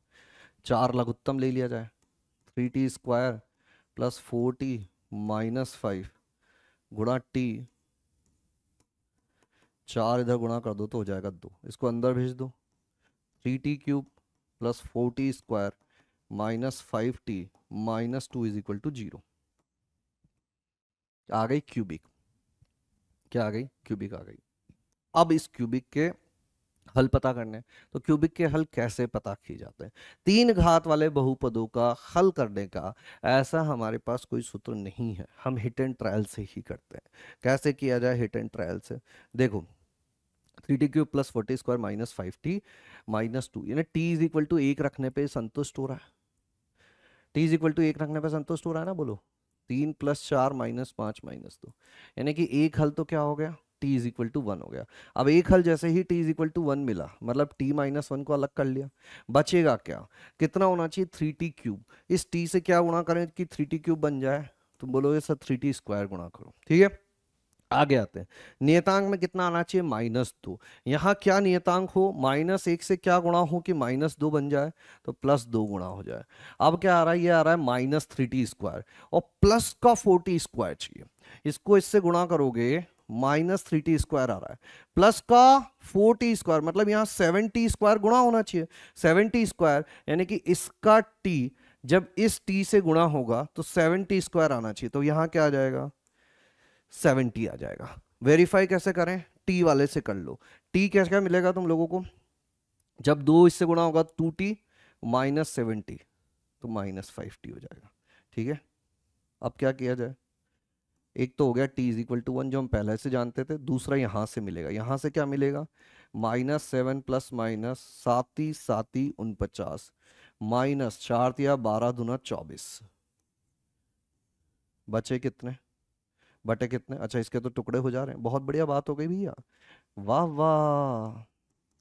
डायरेक्ट लिख दूं क्या? 3t 60 लेंगे, 3t 60 लेंगे तो 3t कॉमन ले लोगे तो एक तो बन रहा है t + 2 और एक 3t + 1। देखो हो रहा है क्या? 3t² + 60 70 और 2 हो जा रहा है। तो t इज इक्वल टू -2 और 3t इज इक्वल टू -1, यानी कि t इज इक्वल टू -1/3। अब ये देख के खुश मत हो जाना कि तीन कम कम से कम एक वास्तविक हल, ठीक 3 वास्तविक हल, ठीक एक अपरिमेय हल और सम्मिश्र मूल। ये टी क्या था हमारा? टी था log x 2 आधार पर। तो log x 2 आधार पर, log x 2 आधार पर ये क्या हो सकता है? 1 हो सकता है, यानी x इज इक्वल टू 2 हो सकता है। बहुत बढ़िया। log x 2 आधार पर -2 हो सकता है, यानी कि x 1/4 हो सकता है, ये दूसरा हो गया। और log x 2 आधार पर -1/3, यानी ये हो जाएगा x इज इक्वल टू 2 की घात -1/3। तो ये अपरिमेय हल मिल गया, तीनों वास्तविक हैं। तो कम से कम एक वास्तविक हल बोलोगे क्या? हाँ बिल्कुल है, कम से कम एक तो है ही। ठीक 3 है क्या? बिल्कुल है। ठीक एक अपरिमेय है क्या? बिल्कुल एक अपरिमेय। सम्मिश्र नहीं है। तो आंसर क्या हो जाएगा? ए, बी और सी। क्या आंसर हो जाएंगे? ए, बी और सी। रुको रुको रुको रुको रुको रुको। भैया हर संख्या सम्मिश्र संख्या तो होती ही है। सम्मिश्र का मतलब काल्पनिक नहीं होता है। अगर यहां लिखा हुआ होता काल्पनिक तो ये गलत होता। काल्पनिक संख्याएं वास्तविक और सम्मिश्र संख्याएं, वास्तविक और सम्मिश्र संख्याएं काल्पनिक और वास्तविक संख्या दोनों से मिलकर बनी होती है। तो डी भी आंसर होगा। कम से कम एक भी है, 3 वास्तविक भी है, ठीक है, का परिमेय भी है और चारों के चारों सम्मिश्र भी है। तो आंसर क्या हो जाएगा हमारा? ए, बी, सी और डी। देखो सीखी ना एक नई चीज, इस प्रकार की गलतियां करके आगे हम लोग बढ़ जाते हैं और फिर दिक्कतें आ जाती हैं, ठीक है। कितने लोगों ने यह सवाल कर लिया था? सच सच बताओ, सच सच बताओ। चलिए कहानी को आगे बढ़ाते हैं, कुछ और सवाल देखते हैं। तो अगला सवाल है हमारे पास एक बड़ा ही शानदार सवाल, जिसमें समीकरण नहीं हल करनी है, केवल गुणधर्म ही गुणधर्म के प्रयोग से इसको हम लोगों को हल करने की कोशिश करनी है, ठीक है। बताओ, करो वीडियो पॉज, करो खुद से सॉल्व, करो वीडियो पॉज, करो खुद से सॉल्व। देखो एक टाइप की चीज बार बार देखने को मिल रही है। 1/3√2, फिर अंडर रूट के अंदर 4 -1/3√2, फिर अंडर रूट के अंदर 4 -1/3√2। तो क्यों ना ऐसा, पहले तो ये जो अंडर रूट के अंदर लिखा हुआ है ना, इसको अलग से लिख लिया जाए। क्या है? 1/3√2 under root 4 - 1/3 √2, under root 4 - 1/3 √2, under root 4 - 1/3 √2, dot dot dot. अब देखो क्या किया जाए, ये जो चीज है 1/3 √2, यही चीज बार बार रिपीट हो रही है। तो जो भी चीज बार बार रिपीट हो रही हो, जो भी चीज बार बार रिपीट हो रही है, उसे कुछ मान लो। ये जो चीज है ना, इसको मान लो टी।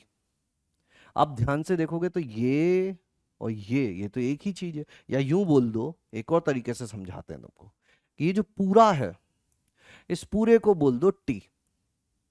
अब अगर ये पूरा टी है, अनंत तक जा रहे हो, तो इसके अंदर यहां से चालू करोगे तो ये भी तो टी ही रहेगा, है ना। 1/3 √2, under root 4 - 1/3 √2, under root 4 - 1/3 √2, under root 4 - 1/3 √2। तो ये कितना हो गया, 1/3 √2 अंडर रूट 4 - t = t।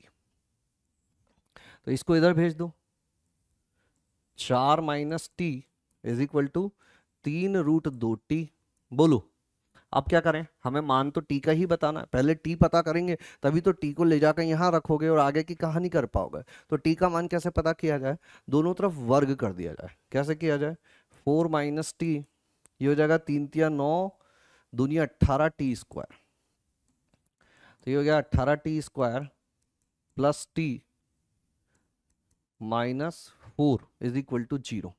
ठीक है, तो इसके मूल दिख रहे हैं क्या तुमको, 18t², इसको लिख दे 9t - 8t -4। 9t यहाँ कॉमन ले लो तो 2t + 1, और -4 यहाँ कॉमन ले लो तो 2t + 1।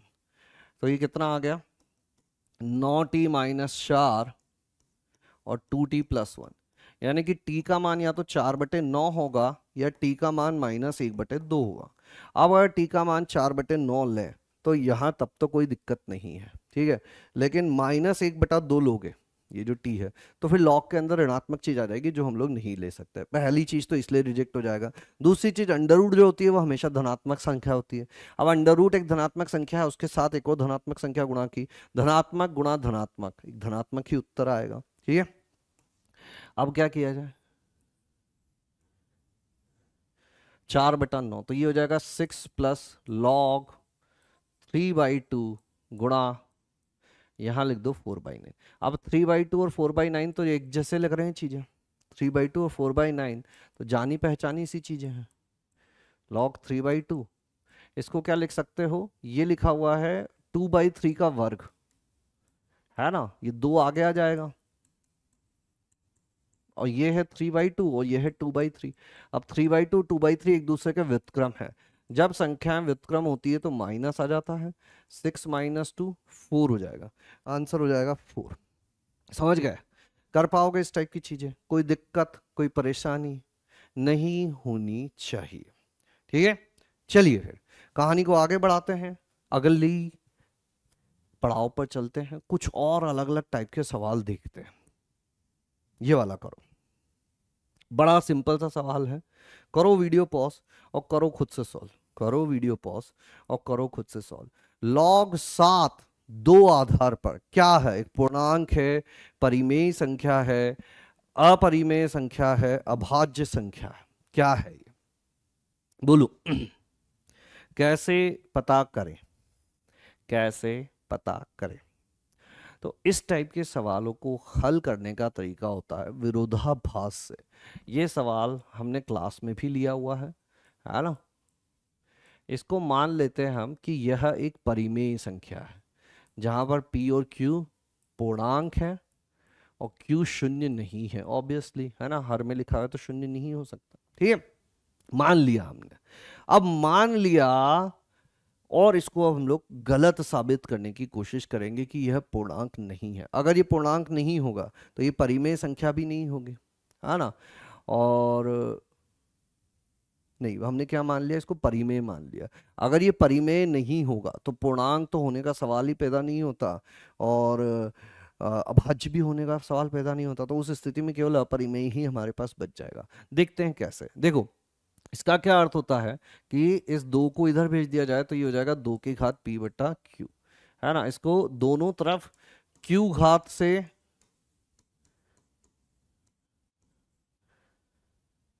q घात लगा दी जाए दोनों तरफ, तो ये क्या हो जाएगा 7 की घात q, और ये घात की घात गुणा हो जाती है तो ये हो जाएगा 2 की घात p।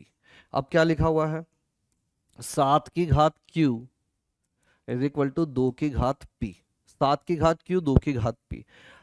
ये बताओ मुझे कि 2 की कोई भी घात हमें लिखनी हो तो वो हमेशा एक सम संख्या आएगी, और 7 की कोई भी घात लिखनी हो वो हमेशा विषम संख्या आएगी। 7 ही 7 ही 49, फिर 343, इस टाइप से चलती रहेगी। दूसरा तरीका समझना भैया, जब 2 की घातें होंगी तो इधर 2 2 2 2 2 2 2 2 गुणा होंगे, यहाँ 7 की घात है तो 7 7 7 7 7 7 आपस में गुणा होंगे।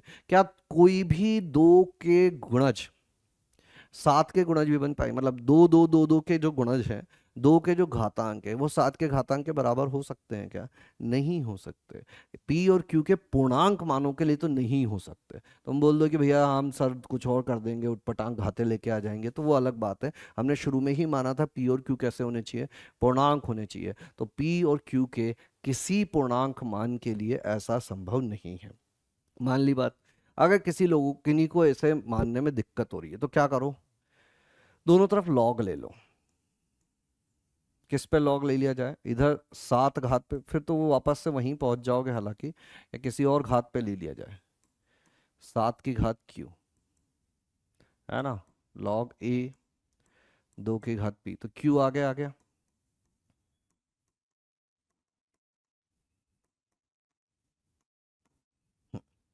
अब यहां पर देखो कि p और q तो पूर्णांक है। क्या 7 का किसी आधार पर मान और 2 का किसी आधार पर मान का अनुपात p और q के अनुपात के बराबर हो सकता है क्या? क्या हमेशा ऐसा बोल सकते हैं क्या कि इन दोनों का जो अनुपात होगा p बटा q जो होगा वो क्या चीज आएगी यहाँ पर, log 7 a आधार पर log 2 a आधार पर। ये राशि हमेशा एक परिमेय संख्या आ जाए ऐसा जरूरी नहीं है ना, क्योंकि ऊपर 7 के आधार में a लिखा हुआ है, नीचे 2 के आधार में a लिखा हुआ है। हमेशा ये परिमेय संख्या आ जाए ऐसा जरूरी नहीं है, ठीक है।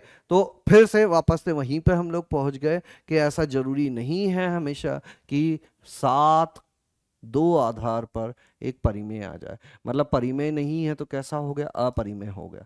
अपरिमेय है तो परिमेय नहीं है, अपरिमेय है तो पूर्णांक नहीं है, अपरिमेय है तो भाज्य संख्या नहीं है। अपरिमेय है इसलिए इनमें से कोई भी चीज एक्सेप्टेबल नहीं है। केवल एक ही आंसर होके रह जाएगा कि यह एक अपरिमेय संख्या है, ठीक है। चलिए आगे बढ़ाते हैं कहानी को। ये वाला सवाल करो, लेटेस्ट सवाल है, करो। अभी अभी तो आए हैं, मतलब अभी अभी आया हुआ सवाल है, पढ़ देता हूं मैं। माना कि a इज इक्वल टू 3√2 और b is equal to 1/5 to the power 1/6 √6। x और y वास्तविक संख्याएं इस प्रकार है कि 3x प्लस 2y जो है वो log 18 की घात 5/4 a आधार पर है, और 2x minus Y log √1080 B आधार पर है। तो 4x प्लस 5y का मान ज्ञात करो। करो वीडियो पॉज और करो खुद से सॉल्व। तो जेई 2024 का ही ये सवाल है, और देखने में जितना अजीब लग रहा है एक्चुअल में उतना अजीब ये है नहीं, ठीक है। साफ सुथरा काम करोगे तो कर पाओगे। जैसे a इज इक्वल टू क्या है, 3√2। अब दोनों तरफ स्क्वायर कर दिया जाए तो a स्क्वायर क्या हो जाएगा, 3 तिया 9 दूनी 18, ठीक है।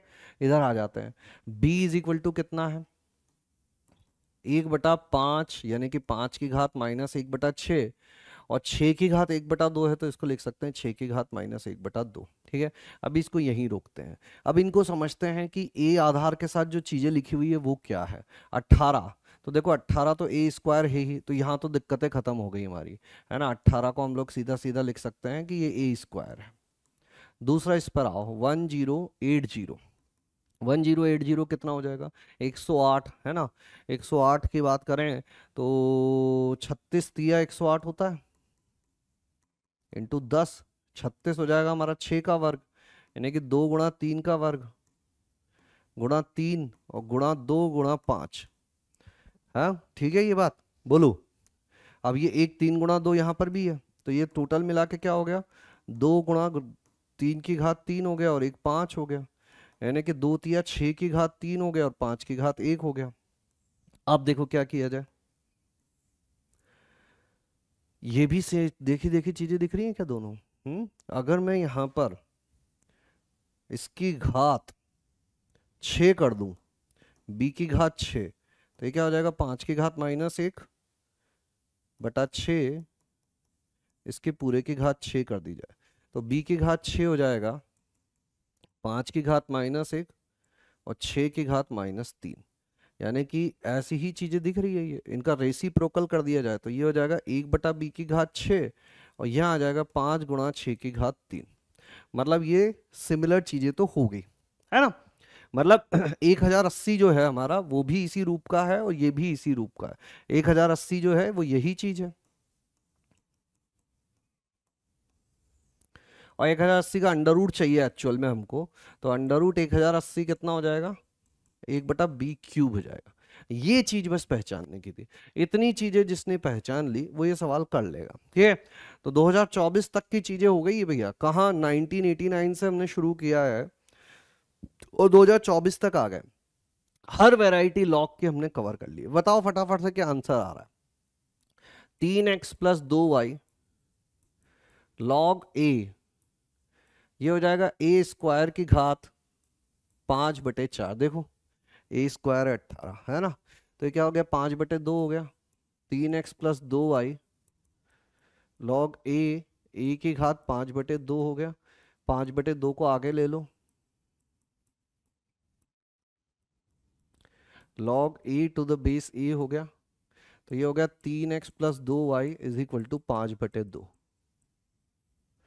आगे आते हैं, क्या किया जाए दूसरे वाले पे 2x - y log b, और ये कितना है अंडर रूट 1080, 1/b³ है, तो ये हो जाएगा 2x - y log b, और ये हो गया b की घात -3, तो -3 आगे आ जाएगा। ये हो गई दूसरी समीकरण, दो समीकरण दो अननोन, है ना। क्या चाहिए, 4x + 5y, इसको 2 से गुणा कर दें तो 4x - 2y = -6, इसको और इसको जोड़ दो तो क्या हो जाएगा 7x 5/2 -6, 6 दूनी 12, 12 - 5 -7/2, तो x आ गया -1/2 और x -1/2 इधर लिख दो तो -3/2 + 2y = 5/2, तो 2y = 8/2, y = आ गया 2। ठीक है, तो x हो गया हमारा -1/2 और y हो गया 2, x हो गया -1/2 और y हो गया 2, तो हमें किसका मान बताना है, 4x। 4x = हो जाएगा -2, 4x = हो जाएगा -2 और 5y हो जाएगा 10, तो 10 - 2 यानी कि आंसर हो जाएगा हमारा कितना, 8। बताओ सच सच बताओ कितने लोगों ने कर लिया था इसको, कोई दिक्कत कोई परेशानी नहीं होनी चाहिए। 4x + 5y = 8। ठीक है, चलिए फिर कहानी को आगे बढ़ाते हैं। लॉग की कहानी यहीं पे देखते हैं और कुछ सवाल है क्या, नहीं भैया मापांक पर आ जाएंगे अब हम लोग। मापांक फलन, लॉग के बारे में अच्छी खासी बातें कर ली हमने, और अगर ये जो सवाल किए हैं हमने 10-12 जो सवाल किए बेटा, अगर ईमानदारी से तुमने किए होंगे तो मान के चलो कि इसमें अभी तक ही तुम्हें 2 घंटे तो हो चुके होंगे, ये पक्की बात मैं बोल रहा हूँ। एक एक सवाल पे टाइम देना, खुद से सॉल्व करो, आ गया बहुत अच्छी बात है, देखो मैंने कैसे किया, नहीं आया देखो क्या क्या चीजें मैं सोच रहा हूं, फिर खुद से अटेम्प्ट करो। केवल सॉल्यूशन सुनने से कुछ नहीं होगा, किसी का कोई भला नहीं होगा, सॉल्यूशन सुनने से कुछ भी नहीं होता है। कहानी को आगे बढ़ाते हैं। मापांक फलन, फिर तो बहुत सारी चीजें होती है लेकिन सारी अभी डायरेक्ट एडवांस के पॉइंट ऑफ व्यू से देखोगे तो अभी हमारे सारे काम की नहीं है। मापांक फलन के ऊपर जो सवाल आते हैं केवल मापांक फलन पे, वो केवल परिभाषित करने वाली चीजों से ही हो जाते हैं। वक्र वाले सवाल आएंगे तब समझेंगे। दूसरे कौन सी चीजें हो सकती है, असमीकाएं वाले, वो अभी देखेंगे हम लोग। उसके अलावा और क्या चीजें हो सकती है, अवकलन, समाकलन, अवकलनीयता चेक करना, सततता चेक करना, अवकलज के अनुप्रयोग में मैक्सिमा मिनिमा निकालना, ये सारी बातें जब वो चीजें पढ़ेंगे तब डिस्कस करेंगे कि मापांक के संदर्भ में उन सारी चीजों को कैसे प्रयोग किया जाता है। अभी उस चीज को नहीं देखेंगे। अभी हम क्या चीज देखेंगे कि मापांक पर जेई एडवांस्ड डायरेक्ट सवाल किस तरह के पूछता है, उस पर हमें कमांड बनानी है। और तुम विश्वास नहीं करोगे, केवल मापांक पे सवाल पूछे गए हैं, केवल मापांक के गुणधर्म पर। ठीक है, मापांक क्या चीज होती है, तो सबसे सिंपल चीज जो मैं बता देता हूं, मापांक का काम होता है सब चीजों को धनात्मक बना देना। अगर इसके अंदर धनात्मक राशि रखोगे यही आएगा, ऋणात्मक रखोगे ये आ जाएगा। बहुत सी बेसिक सी बात है, सभी को पता होनी चाहिए। जैसे कि यहाँ पर x-1 लिखोगे तो ये क्या हो जाएगा, फटाफट फटाफट देखते जाओ।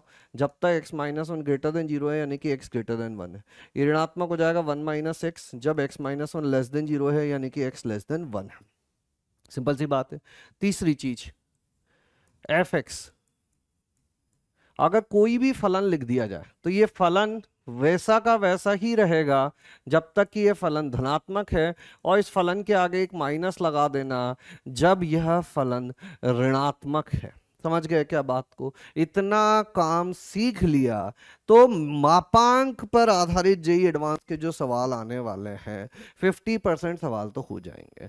थोड़ी और चीजें हैं छोटी छोटी मगर मोटी बातें जो सवालों में जब जब आती रहेंगी तब तब मैं तुम्हें बताता रहूंगा। फिलहाल के लिए ध्यान से सुनो, एक दो छोटे छोटे सवालों से हम लोग शुरुआत करते हैं। जैसे कि ये है ना, ऐसे ही सवाल पूछे जाते हैं, इसीलिए मैं इन्हीं टाइप के सवालों से शुरुआत कर रहा हूं। क्या किया जाए, जब भी मापांक, लॉग में क्या बोला था मैंने, एक जैसे लॉग बनाओ। मापांक में क्या बोल रहा हूं मैं, मापांक को हटाओ। मापांक की हमें जरूरत नहीं है। अब मापांक को हटाया कैसे जाता है, परिभाषित करके हटाया जाता है। तो वही काम हम यहां करने की कोशिश करेंगे।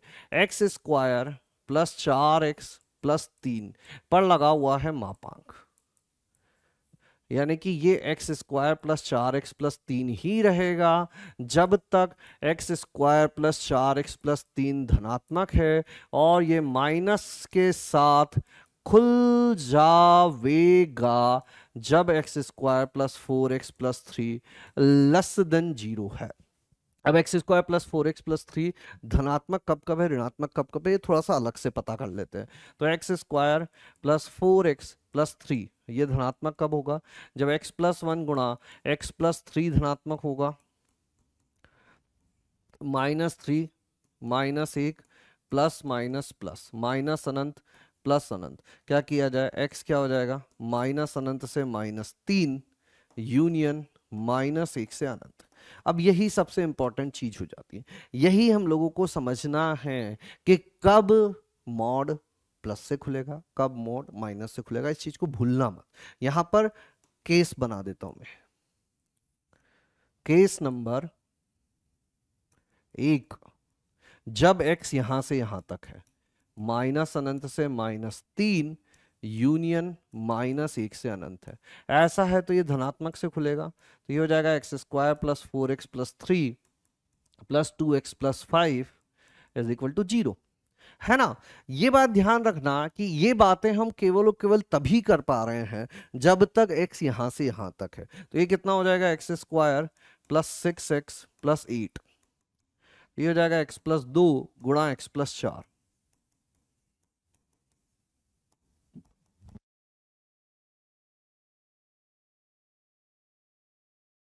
अब देखो दो मान आए, क्या क्या आए, x - 2 x - कितने इन दोनों में से इस अंतराल में है, तो -2 तो यहां कहीं होता है ना, तो -2 तो इस अंतराल में नहीं है, तो -2 हो जाएगा रिजेक्ट। -4 यहाँ कहीं होता है, -4 हो जाएगा एक्सेप्ट, यानी कि x इज इक्वल टू -4 पहला एक्सेप्टेबल केस हो गया। दूसरे पर आते हैं, केस नंबर 2। इसमें x कहां से कहां तक, ये नेगेटिव है। नेगेटिव कब से कब तक है, -3 से लेकर -1 के बीच में, ये बात यहाँ पे ही, -3 से -1 के बीच में। अब -3 से -1 के बीच में मापांक ऋणात्मक से खुलेगा, तो -x² -4x -3 +2x +5 is equal to 0। -x² -2x +2 is equal to 0। x² +2x -2 is equal to 0। x is equal to -2 ± b² यानी कि 4 -4ac यानी कि 8 हो गया क्या, बताओ, हो गया ना, बटे 2, कितना हो गया, -2 ± 12 यानी कि 2√3/2। यहां से x के फिर 2 मान आए। अब ये दोनों मान इसमें है या नहीं है, तो इन मानों को देखो, ±1.73, तो एक हो जाएगा -2.73 और एक हो जाएगा हमारा 0.73। तो -2.73 तो जो है -2.73, ये रहा -3, ये रहा -1, -2.73 यहां कहीं होगा, ठीक है। मतलब -2.73 तो एक्सेप्टेबल है। 0.73 आ गया यहाँ पे, क्या 0.73 इसके बीच में है, नहीं है, तो प्लस वाला जो है वो जाएगा रिजेक्ट। ये वाला कौन सा है हमारा, -1 -√3, ये एक्सेप्ट हो गया, और -1 +√3 ये रिजेक्ट हो गया। तो दो आंसर क्या क्या हो जाएंगे, एक हो जाएगा -4, एक हो जाएगा -1 -√3, ठीक है। अब ये सवाल कराने के पीछे क्या उद्देश्य था, तो मैं बताऊंगा कि ऐसे सवाल जेईई एडवांस में उठा के पूछ लिए जाते हैं। जैसे कि अब ये वाला तुम खुद से करने की कोशिश करो, एक सिमिलर टाइप का सवाल मैं तुम्हें बताता हूँ जो जेईई एडवांस में पूछा गया है ना। ये थोड़ा सा हल्का फुल्का सा तो अलग दिखेगा, लेकिन हाँ कर सकते हो, फिर भी हल्का फुल्का अलग दिखेगा, तो करो वीडियो पॉज और करो खुद से सॉल्व, करो वीडियो पॉज और करो खुद से सॉल्व। क्या दिया हुआ है, 3x² माइनस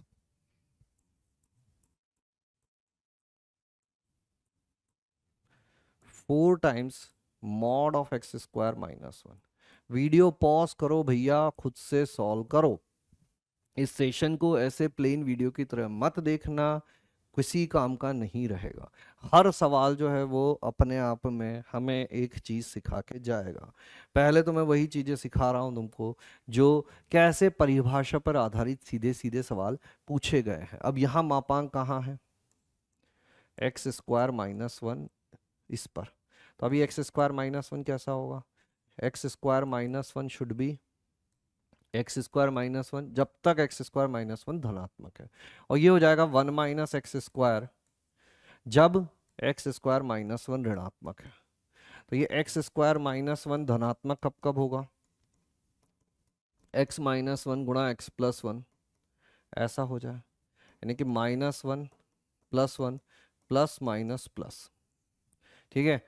तो धनात्मक कब कब रहेगा, केस वापस से जैसा कि मैंने बोला था, है ना, कि भैया यही काम करना होगा। तो पहले बनाते हैं केस, केस नंबर 1 कि ये धनात्मक से कब कब खुलेगा। तो धनात्मक से कब तक खुलेगा, -अनंत से -1 यूनियन 1 से लेकर अनंत, -अनंत से -1 यूनियन 1 से अनंत। तो कितना बन जाएगा, 3x², धनात्मक से खोल दो इसको, ये कितना हो जाएगा, 3x² -4x² +4, ठीक है। तो ये कितना हो गया, -x² +x +3 is equal to 0। तो x² -x -3 is equal to 0।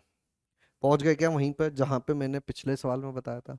अब बताओ यहां से x के क्या क्या मान आ रहे हैं, अब बताओ यहाँ पर x के क्या क्या मान आ रहे हैं, बताओ। जैसे कि 1 ± √1² +4 12/2, ठीक है, तो ये क्या क्या मान हुआ इनको समझते हैं हम लोग। एक हो रहा है 1 प्लस √13/2। अब √13 कितना होगा? 3 से बड़ा होगा और 4 से छोटा होगा, है ना। 3 पॉइंट समथिंग मान लेते हैं, है ना। तो इसको मान लेता हूं मैं 3.7 है बटे 2। ठीक है, अब 3.7 प्लस 1 कितना हो जाएगा? 4.7, है ना। 3.7 थोड़ा सा ज्यादा निकल जाएगा मेरे हिसाब से, 3.5 ले लेते हैं हम लोग। तो ये हो जाएगा 4.5, बट हालांकि आंसर पे कोई फर्क नहीं पड़ेगा उससे।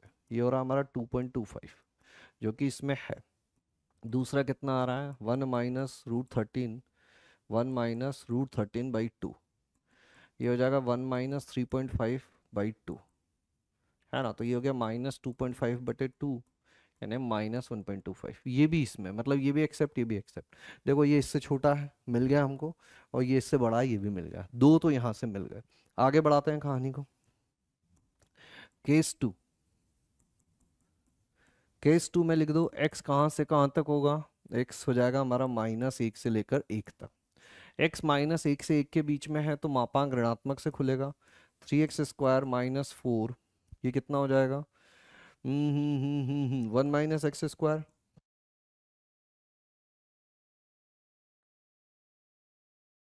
-4 प्लस 4x² प्लस x -1। तो ये हो जाएगा 7x² प्लस x -5 = 0। ठीक है, 7 5 जो 35 हो रहे हैं क्या इसके गुणनखंड अच्छे से? 1 7 5 35, 35 चौक 140 नहीं होंगे, मतलब यहाँ पर भी हम लोगों को पूरा हल करना पड़ेगा। -1 प्लस माइनस b² 1, और 7 5 35, 35 दूना 70, 70 दूना 140 बटे 7 दूनी 14।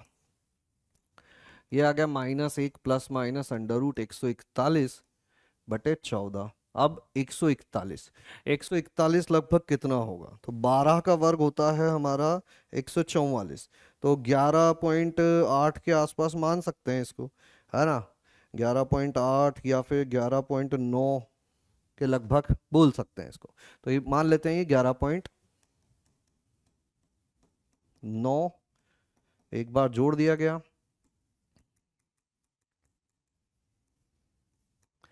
तो ये कितना हो जाएगा? 10.9 बटे 14। तो ये 1 से छोटा है और धनात्मक है ना, मतलब इस अंतराल में ये है। और ये कितना हो जाएगा? -12.9 बटे 14। अब ये -1 से बड़ा है, तो ये दोनों इसमें भी आ गए, मतलब ये भी एक्सेप्टेबल है, ये भी एक्सेप्टेबल है। तो टोटल मिलाकर 1 2 3 चारों के चारों वास्तविक मूल आ गए। लेकिन बिना हल किए हम लोग इसको पता नहीं कर सकते थे। तो देखा, जेई एडवांस 2021 का एक सवाल एकदम वैसा ही जैसा अभी हमने किया था। अगर शांति से तसल्ली से काम करोगे तो इन चीजों तक पहुंच पाओगे। कैलकुलेशन इज मस्ट, करना जरूरी है। बिना कैलकुलेशन किए तो कहानी नहीं आगे बढ़ पाएगी, बिना कैलकुलेशन किए तो कहानी नहीं आगे बढ़ पावेगी। चलिए कुछ सवाल और देखते हैं, जैसे कि ये वाला। करो अब इसको, वीडियो पॉज करो और खुद से सॉल्व करो। वीडियो पॉज करो, खुद से सॉल्व करो। अब यहाँ पर मापांक परिभाषित करना है या नहीं करना है, ऐसा नहीं कि सवाल में मापांक देखा और तुरंत से परिभाषित करने लग गए। ठीक है, क्यों इस सवाल को लाया हूं? वीडियो पॉज करके अगर तुमने सॉल्व किया होगा तो शायद तुम इसको परिभाषित करने में लग गए होंगे। हालांकि वैसे भी हो जाएगा, लेकिन उससे पहले ऐसा करो कि मापांक दिखे ही ना। जैसे एक जैसा लॉग दिखता था तो उसको कुछ मान लिया करते थे, वैसे ही एक जैसा मापांक दिखे तो इसको भी कुछ मान लो। इसको मान लो t² प्लस t -2। तो ये हो जाएगा हमारा t+2 गुणा t-1 = 0, है ना। 2t - t, तो t = -2 और t = 1। तो mod ऑफ x -2 = -2 और mod ऑफ x -2 = 1। क्या ऐसा संभव है? ऐसा संभव नहीं है। ठीक है, मापांक के सामने ऋणात्मक चीज नहीं आ सकती। अभी मैं ये ऐसे सवाल क्यों करवा रहा हूँ बेटा, इसी पे आगे बढ़ेंगी चीजें और फिर वहां पे फैल जाएंगे हम लोग। यहाँ क्या आएगा देखना, गलती करेंगे इसमें भी लोग। x-2 का मापांक अगर ये आ रहा है मतलब x-2 या तो 1 हो सकता है या -1 हो सकता है, यहाँ से ये 1 आ जाएगा।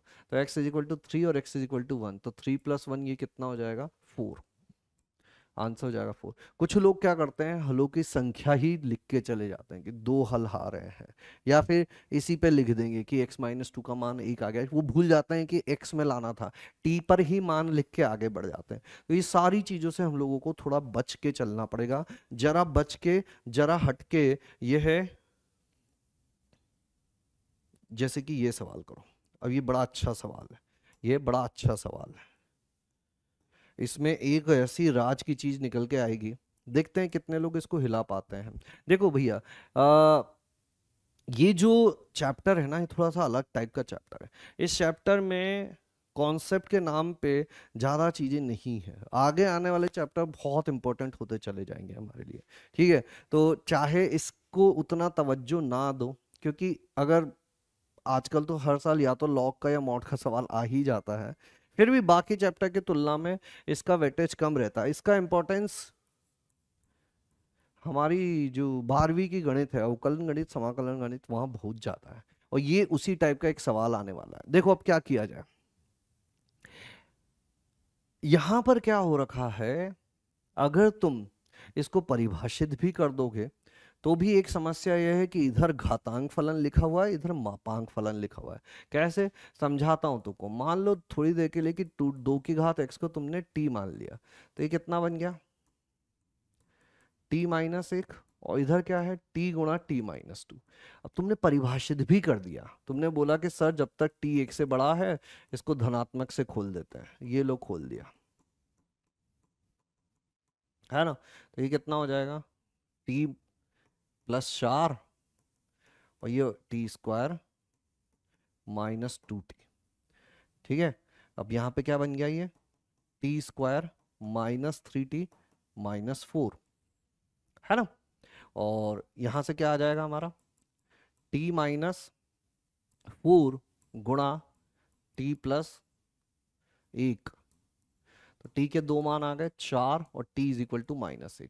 अब 4 t क्या चीज है, 2 की घात x, तो क्या 2 की घात x 4 हो सकता है, यस। कब होगा, जब x = 2। क्या 2 की घात x -1 हो सकता है, ऐसा संभव नहीं है, किसी भी संख्या की घात ऋणात्मक नहीं आ सकती, तो ये ऐसा संभव नहीं है। आगे बढ़ाते हैं, t 1 से छोटा हो जाए, अब 1 से छोटा हो जाए तो कहां तक जाएगा, t किसको माना है तुमने, 2 की घात x को, और घातांकी फलन जो होते हैं उनका आउटपुट जो होता है वो हमेशा धनात्मक होता है, मतलब ये 0 से अनंत तक रहने वाला है। अब t अगर 1 से छोटा है तो ये मापांक ऋणात्मक से खुलेगा, ये क्या बन जाएगा 1 - t, इधर t² -2t है ही हमारे पास, है ना।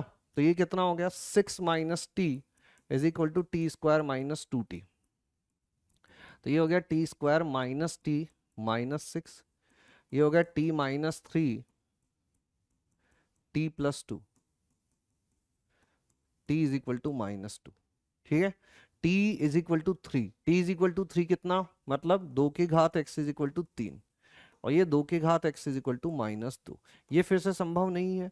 और यहां से x का मान जो आ जाएगा वो क्या आ जाएगा, log 3⁻², मतलब एक मान तो इधर से आ रहा है। अच्छा ये मान जो है, ये t जो हमारा 3 था, क्या t 3 1 से छोटा था, ये तो यहीं पे खत्म हो गई थी भैया, ऐसा तो संभव ही नहीं है। ये 1 से छोटा है, बिल्कुल है, 2 की घात x = -2, तो ये यहां से खत्म हो गया। ये किस वजह से खत्म हो गया कि t 1 से छोटा तो था, लेकिन 1 से छोटा होने के बाद 2 की घात x जो है वो -2। ये बात ध्यान रखना कि t जो है हमारा 0 से अनंत तक रहने वाला है, तो 1 से छोटा है मतलब 0 से तो बड़ा रखना ही है, तो 0 से बड़ा रखना है, तो ये वाला फिर से रिजेक्ट हो जा रहा था, समझ गए ना बात को। और इधर जब धनात्मक था वहां से एक ही मान आया था, तो टोटल मिला के कितने हल हो जाएंगे, इसके वास्तविक मूलों की संख्या कितनी होकर रह जाएगी, 1। डी, बड़ा अच्छा सवाल, समझ गए बात को। केवल और केवल परिभाषित परिभाषित परिभाषित परिभाषित करो, आंसर पाओ, परिभाषित करो, आंसर पाओ, ठीक है। चलिए फिर आगे बढ़ाते हैं कहानी को, एक सवाल और देते हैं। जैसे ये वाला करो, अब ये सही आना चाहिए। सभी लोग वीडियो पॉज करेंगे और इसको सॉल्व करेंगे। X square plus 2x-3 -4 is equal to 0। क्या किया जाए? अब यहाँ पे परिभाषित ही करना पड़ेगा और कोई उपाय नहीं है। बिल्कुल सही आंसर लेके आना भैया, पहली सिचुएशन पहली बार में ही। 2x-3 ग्रेटर देन 0, यानी कि x should be greater than 3/2। अगर x 3/2 से बड़ा है ये धनात्मक से खुलेगा, यानी कि x square plus 2x-3 -4 is equal to 0। X square plus 2x-7 is equal to 0 के मूलों का योग है ना। यहाँ पर क्या क्या मूल आएंगे? x हो जाएगा हमारा, धनात्मक से खोल दिया, x square plus 2x-7 -2 plus minus B square 4 और 7 चौक 28 बटे 2। तो ये हो जाएगा x -32/2 -2, 16 से 4 बाहर आ जाएगा बटे 2, तो -1 प्लस माइनस 2√2। अब देखो, एक है -1 प्लस 2√2, एक है -1 -2√2। तो ये कितना हो गया? 1.4, यानी कि 2.8 -1 यानी कि 1.8। क्या 3/2 से बड़ा है? बिल्कुल बड़ा है। ये तो साफ साफ ही दिख रहा है ऋणात्मक है, इसको तो हम ले ही नहीं सकते। तो क्या आ गया आंसर हमारा? एक ही आ गया, जो कि है 1 -1 plus 2√2। Next case number 2, 2x-3 less than 0, यानी कि x should be less than 3/2। अगर x 3/2 से छोटा है तो ये नेगेटिव से खुलेगा, तो ये हो जाएगा x square -2x-1 is equal to 0। यहाँ से x कितना आ जाएगा हमारा? -2 प्लस माइनस बी स्क्वायर 4 + 4/2। ये हो जाएगा 8, यानी कि 2√2/2, यानी कि 1 + -√2। अब 3/2 से छोटा रखना है, तो एक है 1 + √2 और एक है 1 - √2। वहां 3/2 से बड़ा रखना था, या 3/2 से छोटा रखना है। तो 3/2 से छोटा, क्या ये 3/2 से छोटा है? तो ये है 1.4 और +1, तो ये तो 2.4 के आसपास हो गया, तो ये तो 3/2 से छोटा नहीं है, ये 3/2 से छोटा है। तो एक मान तो क्या आया हमारा x का? -1 + 2√2, और दूसरा मान जो संभव है वो क्या आया? 1 - √2। इन दोनों को जोड़ दिया जाए तो एक से एक कट जाएगा और ये आ जाएगा √2, यानी कि x के मानों का जो योग आ रहा है वो कितना आ रहा है? √2। आंसर कितना हो जाएगा? बी। बढ़िया है, बोलो क्लियर है ये चीज? चलिए आगे बढ़ाते हैं कहानी को, एक दो और सवाल करते हैं। देखो इस बात को समझना कि किस टाइप के सवाल पूछे जा रहे हैं। अभी ये इतना पढ़ने के बाद तुम्हें ये चीज़ तो समझ में आ गई होगी कि जुगाड़ू बनना बहुत जरूरी है। अननेसेसरी मापांक के 50 गुणधर्म अलग अलग प्रकार के सवाल करके कोई फायदा नहीं है। जिस प्रकार के सवाल हर बार पूछे जाते रहे हैं उसी पे दिमाग लगाओगे तो अच्छे से कर पाओगे। ऐसे ही सवालों की प्रैक्टिस करके जाओ, सिमिलर टाइप के सवाल तुम्हें एग्जाम में देखने को मिलेंगे। जैसे कि ये वाला एक सवाल करते हैं हम लोग। करो वीडियो पॉज और करो खुद से सॉल्व, करो वीडियो पॉज और करो खुद से सॉल्व। ये 2 की घात में है, ये 2 की घात में है मॉड वाई।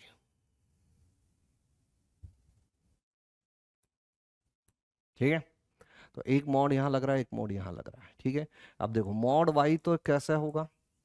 वाई होगा जब तक वाई धनात्मक है, -y होगा जब y ऋणात्मक है। 2 की घात y -1, ये 2 की घात y -1 होगा जब तक 2 की घात y -1 ग्रेटर देन 0 है, और 1 माइनस 2 की घात y -1 होगा जब 2 की घात y -1 लेस देन 0 है। तो 2 की घात y -1 ग्रेटर देन 0 कब होगा? जब 2 की घात y -1 1 से बड़ा होगा, यानी कि 2 की घात y -1 2 की घात 0 से बड़ा होगा, यानी कि y -1 1 0 से बड़ा होगा, यानी कि y 1 से बड़ा होगा। है ना। और बाकी बचा हुआ y से छोटे में, मतलब 1 से छोटे में। तो ये वाला मापांक का क्या हिसाब बन के आया, 2 की घात y minus one will be equal to 2 की घात y माइनस वन जब तक y 1 से बड़ा है, 1 माइनस जब y 1 से छोटा है। तो जो y 1 से बड़ा है और 0, तो मतलब दो जगह यहाँ पर चीजें ब्रेक होंगी। कहाँ कहाँ पे ब्रेक होंगी, ध्यान से सुनना। सबसे पहला केस बनेगा हमारा केस नंबर 1, जब y 0 से छोटा है ना ये। फिर y 0 से बड़ा होगा और 1 से छोटा होगा। अभी पहले एक एक करके ही हल करते हैं। 3 केस कैसे बन रहे हैं देखो, ये 0 पे ब्रेक हो रहा है, ये 1 पे ब्रेक हो रहा है। मतलब एक बार 0 से छोटा, 0 से बड़ा, 1 से छोटा, और फिर 1 से बड़ा। 0 से छोटा है तो ये होगा 2 की घात माइनस वाई। 0 से छोटा है मतलब 1 से तो छोटा ही है, यानी कि ये बनेगा हमारा 1 minus 2 to the power y minus one is equal to 2 to the power y minus one plus one. तो ये कितना हो गया, ये ऋणात्मक से खुला, यहाँ हो जाएगा 2 की घात वाई माइनस वन 2 की घात Y minus one plus one. ठीक है, तो 2 की घात वाई माइनस वन से 2 की घात वाई माइनस वन कट गया, इज इक्वल टू हो गया 2 minus Y is equal to one, यानी Y is equal to minus one. एक केवल आंसर यहाँ पे आया। ठीक है, पहले केस का आंसर क्लियर है। दूसरे केस पर आते हैं। दूसरा केस क्या कहता है, y 0 से तो बड़ा कर दिया हमने, लेकिन 1 से छोटा रखा है। 0 से बड़ा कर दिया तो पहला मापांक धनात्मक से खुलेगा, दूसरा अभी भी ऋणात्मक से ही खुलेगा, मतलब ये यही बनेगा प्लस वन। इसका अर्थ क्या हो गया, 2 की घात वाई माइनस एक प्लस 2 की घात वाई माइनस वन, 2 की घात Y minus one plus one. ये कट गया, यहां से आ गया 2 की घात Y minus one is equal to दो, यानी कि y इज इक्वल टू एक। y इज इक्वल टू एक भी इसको संतुष्ट कर रहा है। y इज इक्वल टू एक यहाँ रखोगे, एक माइनस एक जीरो हो गया, 2 की घात जीरो हो गया, एक एक एक माइनस एक जीरो हो गया। y इज इक्वल टू एक लिखोगे, 2 की घात एक हो गया, y इज इक्वल टू एक लिखोगे, 2 की घात जीरो, एक प्लस एक हो गया, संतुष्ट कर रहा है। बहुत बढ़िया। तीसरे पे आ जाते हैं, तीसरा और अंतिम केस। तीसरा केस क्या कहता है कि भैया आप एक से भी बड़ा कर दो। केस नंबर 3 कि y को एक से भी बड़ा कर दो, तो 0 से बड़े पर ही धनात्मक हो गया था, एक से बड़े पे ये भी धनात्मक हो जाएगा। तो ये हो जाएगा 2 की घात y, और ये हो जाएगा 2 की घात y माइनस वन माइनस एक, और ये हो जाएगा 2 की घात y माइनस एक प्लस एक। तो ये हो गया 2 की घात y माइनस 2 की घात y माइनस एक प्लस एक। ठीक है, ये एक से एक कट गया और इसको इधर भेज दिया जाए तो एक 2 की घात y माइनस वन तो था ही, एक और 2 की घात y माइनस वन आ गया, यानी कि 2 की घात y माइनस एक, 2 की घात y माइनस एक, ये कितनी बार हो गया, दो बार हो गया। तो ये तो क्या आ गया, 2 की घात y बराबर 2 की घात y। अब ऐसा कब होगा, जब y कुछ भी हो जाए, y कुछ भी हो जाए लेकिन इस अंतराल में। तो इस अंतराल में कुछ भी हो जाए मतलब एक से लेकर आगे तक की सारी चीजें आ जाएंगी। तो एक यहां से भी आया था, आप चाहो तो एक को यहां से लो, कुछ लोग बोल सकते हैं कि सर एक तो शामिल नहीं था तो यहां से हटा दो, तो यहां से हटा दो तो यहां से आ गया। तो एक तो माइनस एक आएगा और एक से लेकर अनंत तक की चीजें आ जाएंगी। ठीक है, तो समझ गए होंगे तुम, बड़े शानदार तरीके के सवाल थे, है ना। यहीं पे आज का हम लोग ये प्रोग्राम रोकते हैं। देखो शुरू शुरू अभी कर रहे हैं हम लोग, एकदम से मैं ज़्यादा नहीं देना चाहता तुमको, धीरे धीरे प्रैक्टिस करो, है ना। इस चैप्टर का वेटेज जेई एडवांस में वैसे भी कम है, और अभी शुरू में हम लोग थोड़ा सा कम चीज़ें भी कर रहे हैं। इसके साथ एक प्रैक्टिस शीट आपको मिली होगी, उसको अवश्य करें, ठीक है। उसको करोगे तो ही आगे की चीज़ें सीख पाओगे, ठीक है। अभी के लिए कहानी को यहीं पे रोकते हैं। पहला चैप्टर है, जितने सवाल मैंने क्लास में कराए ये तुम्हें एंड टू एंड आने चाहिए, पूरी तरह से समझ में आने चाहिए, और खुद से कोई तुमसे बोले कि इसको सॉल्व करके बताओ तो तुम खुद से सॉल्व कर सकते हो। ये ऐसे सवाल थे जो बार बार बार बार पूछे गए हैं, और इन्हीं के आने की संभावना आगे भी सबसे ज़्यादा है। आगे जो आने वाले चैप्टर है उनका इंपॉर्टेंस बढ़ता जाएगा, धीरे धीरे सवालों का लेवल बढ़ता जाएगा, सेशन की लेंथ भी बढ़ती जाएगी। माइंड को प्रिपेयर कर लेना, मेंटली रेडी रहना। एक दिन में 2 सेशन है तो पूरी तरह से अपनी जो एनर्जी है वो इसी में लगा दो। हल्का फुल्का जेई मेंस की भी प्रैक्टिस करते रहना है। तो होमवर्क यही है कि जो प्रैक्टिस शीट मिलने वाली है उसको कंप्लीट करो, प्लस जो क्लास के क्वेश्चंस हैं उसको एंड टू एंड समझ लो बेटा, इतना समझ लिया, अलग से और कुछ याद करने की जरूरत नहीं है, ये सफिशियंट है।